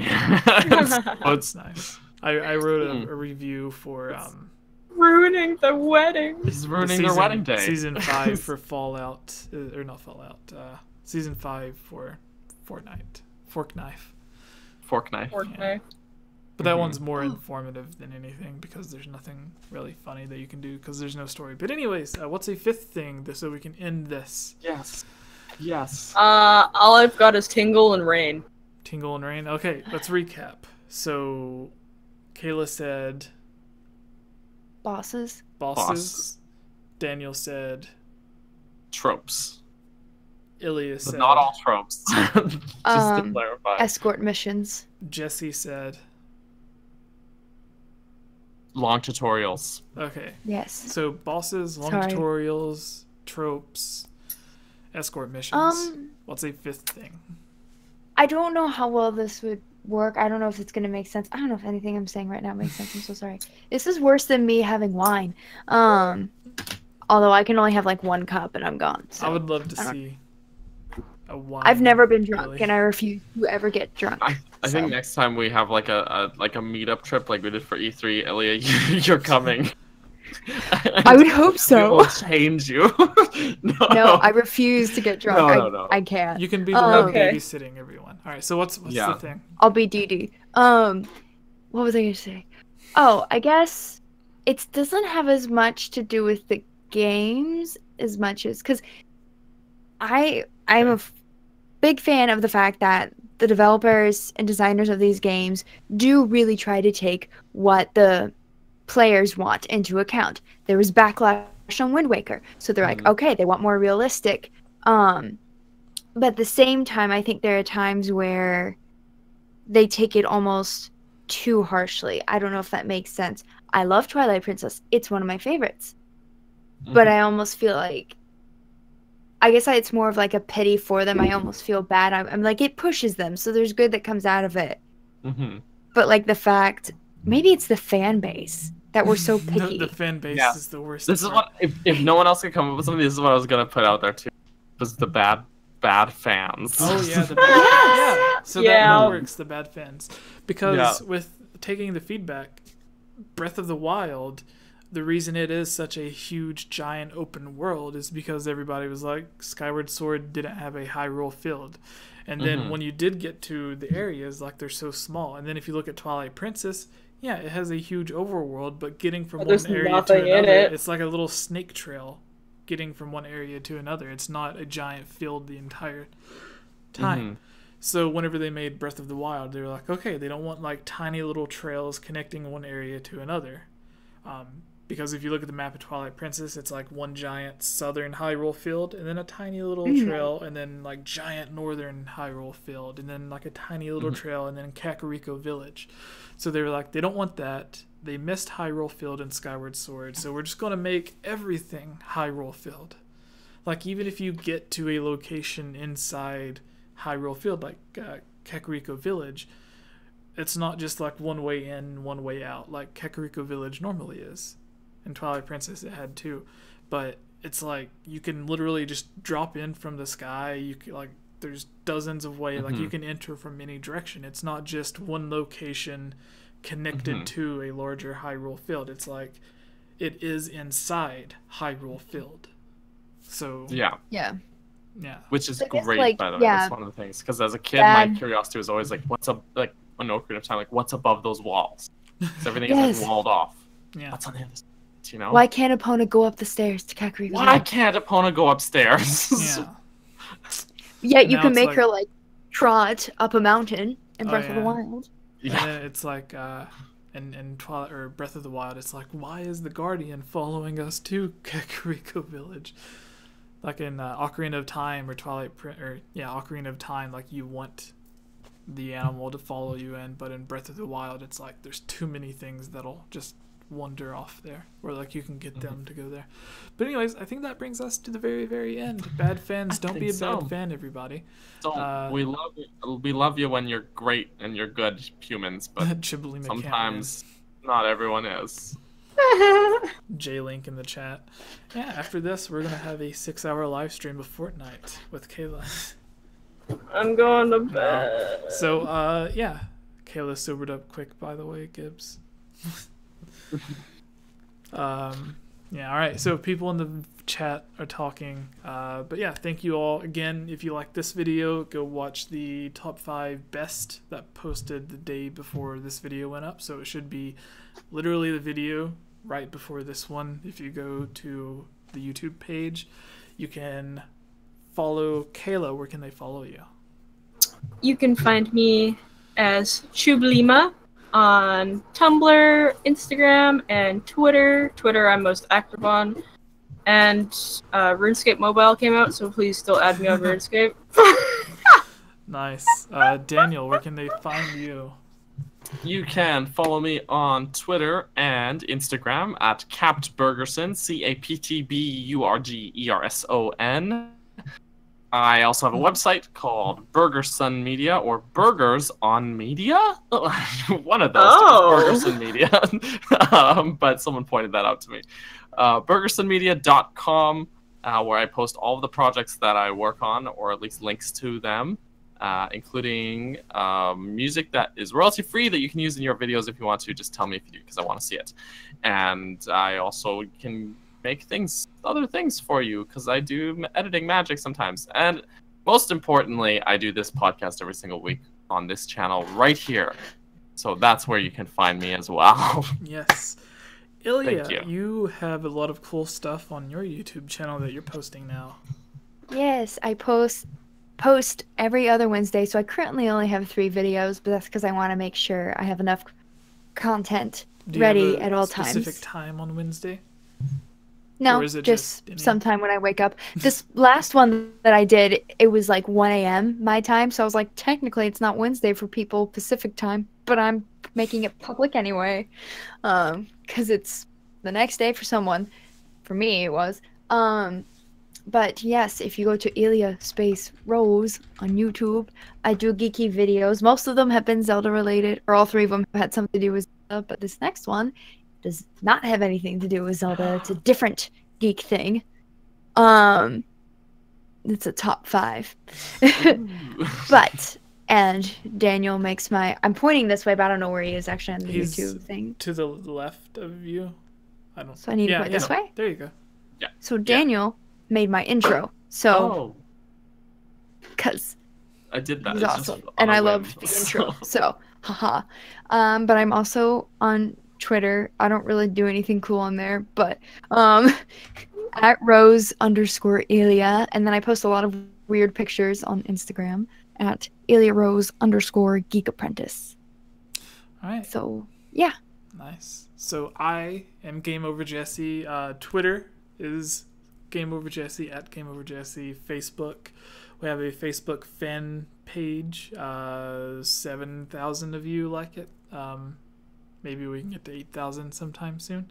Instagram is /GameOverJesse. Also on Facebook, there is a Facebook group that you can join. I don't know the URL to it, but you can just type in Game Over Jesse. It's Game Over Jesse and Friends. It is a partner group, I guess, for our Discord, also titled Game Over Jesse and Friends. So if you don't care about your personal Facebook being friended by people, then you can join that group, talk about videos or other Nintendo related stuff. There's a little over 1,000 of you there, so that's really cool. So yeah, Facebook, Twitter, Instagram, YouTube, Twitch, everything is /GameOverJesse. Follow me on Instagram because a lot of you have been doing that recently, but I don't know why. I don't really post that often, but thank you for those who do. And we recently passed 65,000 subscribers on YouTube, which is really, really great. I think the last time I checked, we had 65,300, maybe 400 now. I don't know. But thank you all. Next week, I'm not quite sure which voice actor we will have on, but we are going to continue our Champion series with the voice actors. So we had Zelda, we had Daruk, we just had Revali, we're going to have Urbosa, Mifa, Sidon, maybe? He's not a champion. King Rome, he's not a champion, but we're going to try to have all these people, so thank you all. Because without you watching the channel and subscribing, we wouldn't have the opportunity to interview all these people and talk to them. They would just be like, who are you? You're just a normal loser person. But since we have the podcast and all the subscribers, they're like, oh, maybe this will benefit me too. So then they come on. So thank you. With all of that, I think we're ready to go. Kermit. Yes, Kermit. All right. Good Bye, night, everybody. guys. Bye.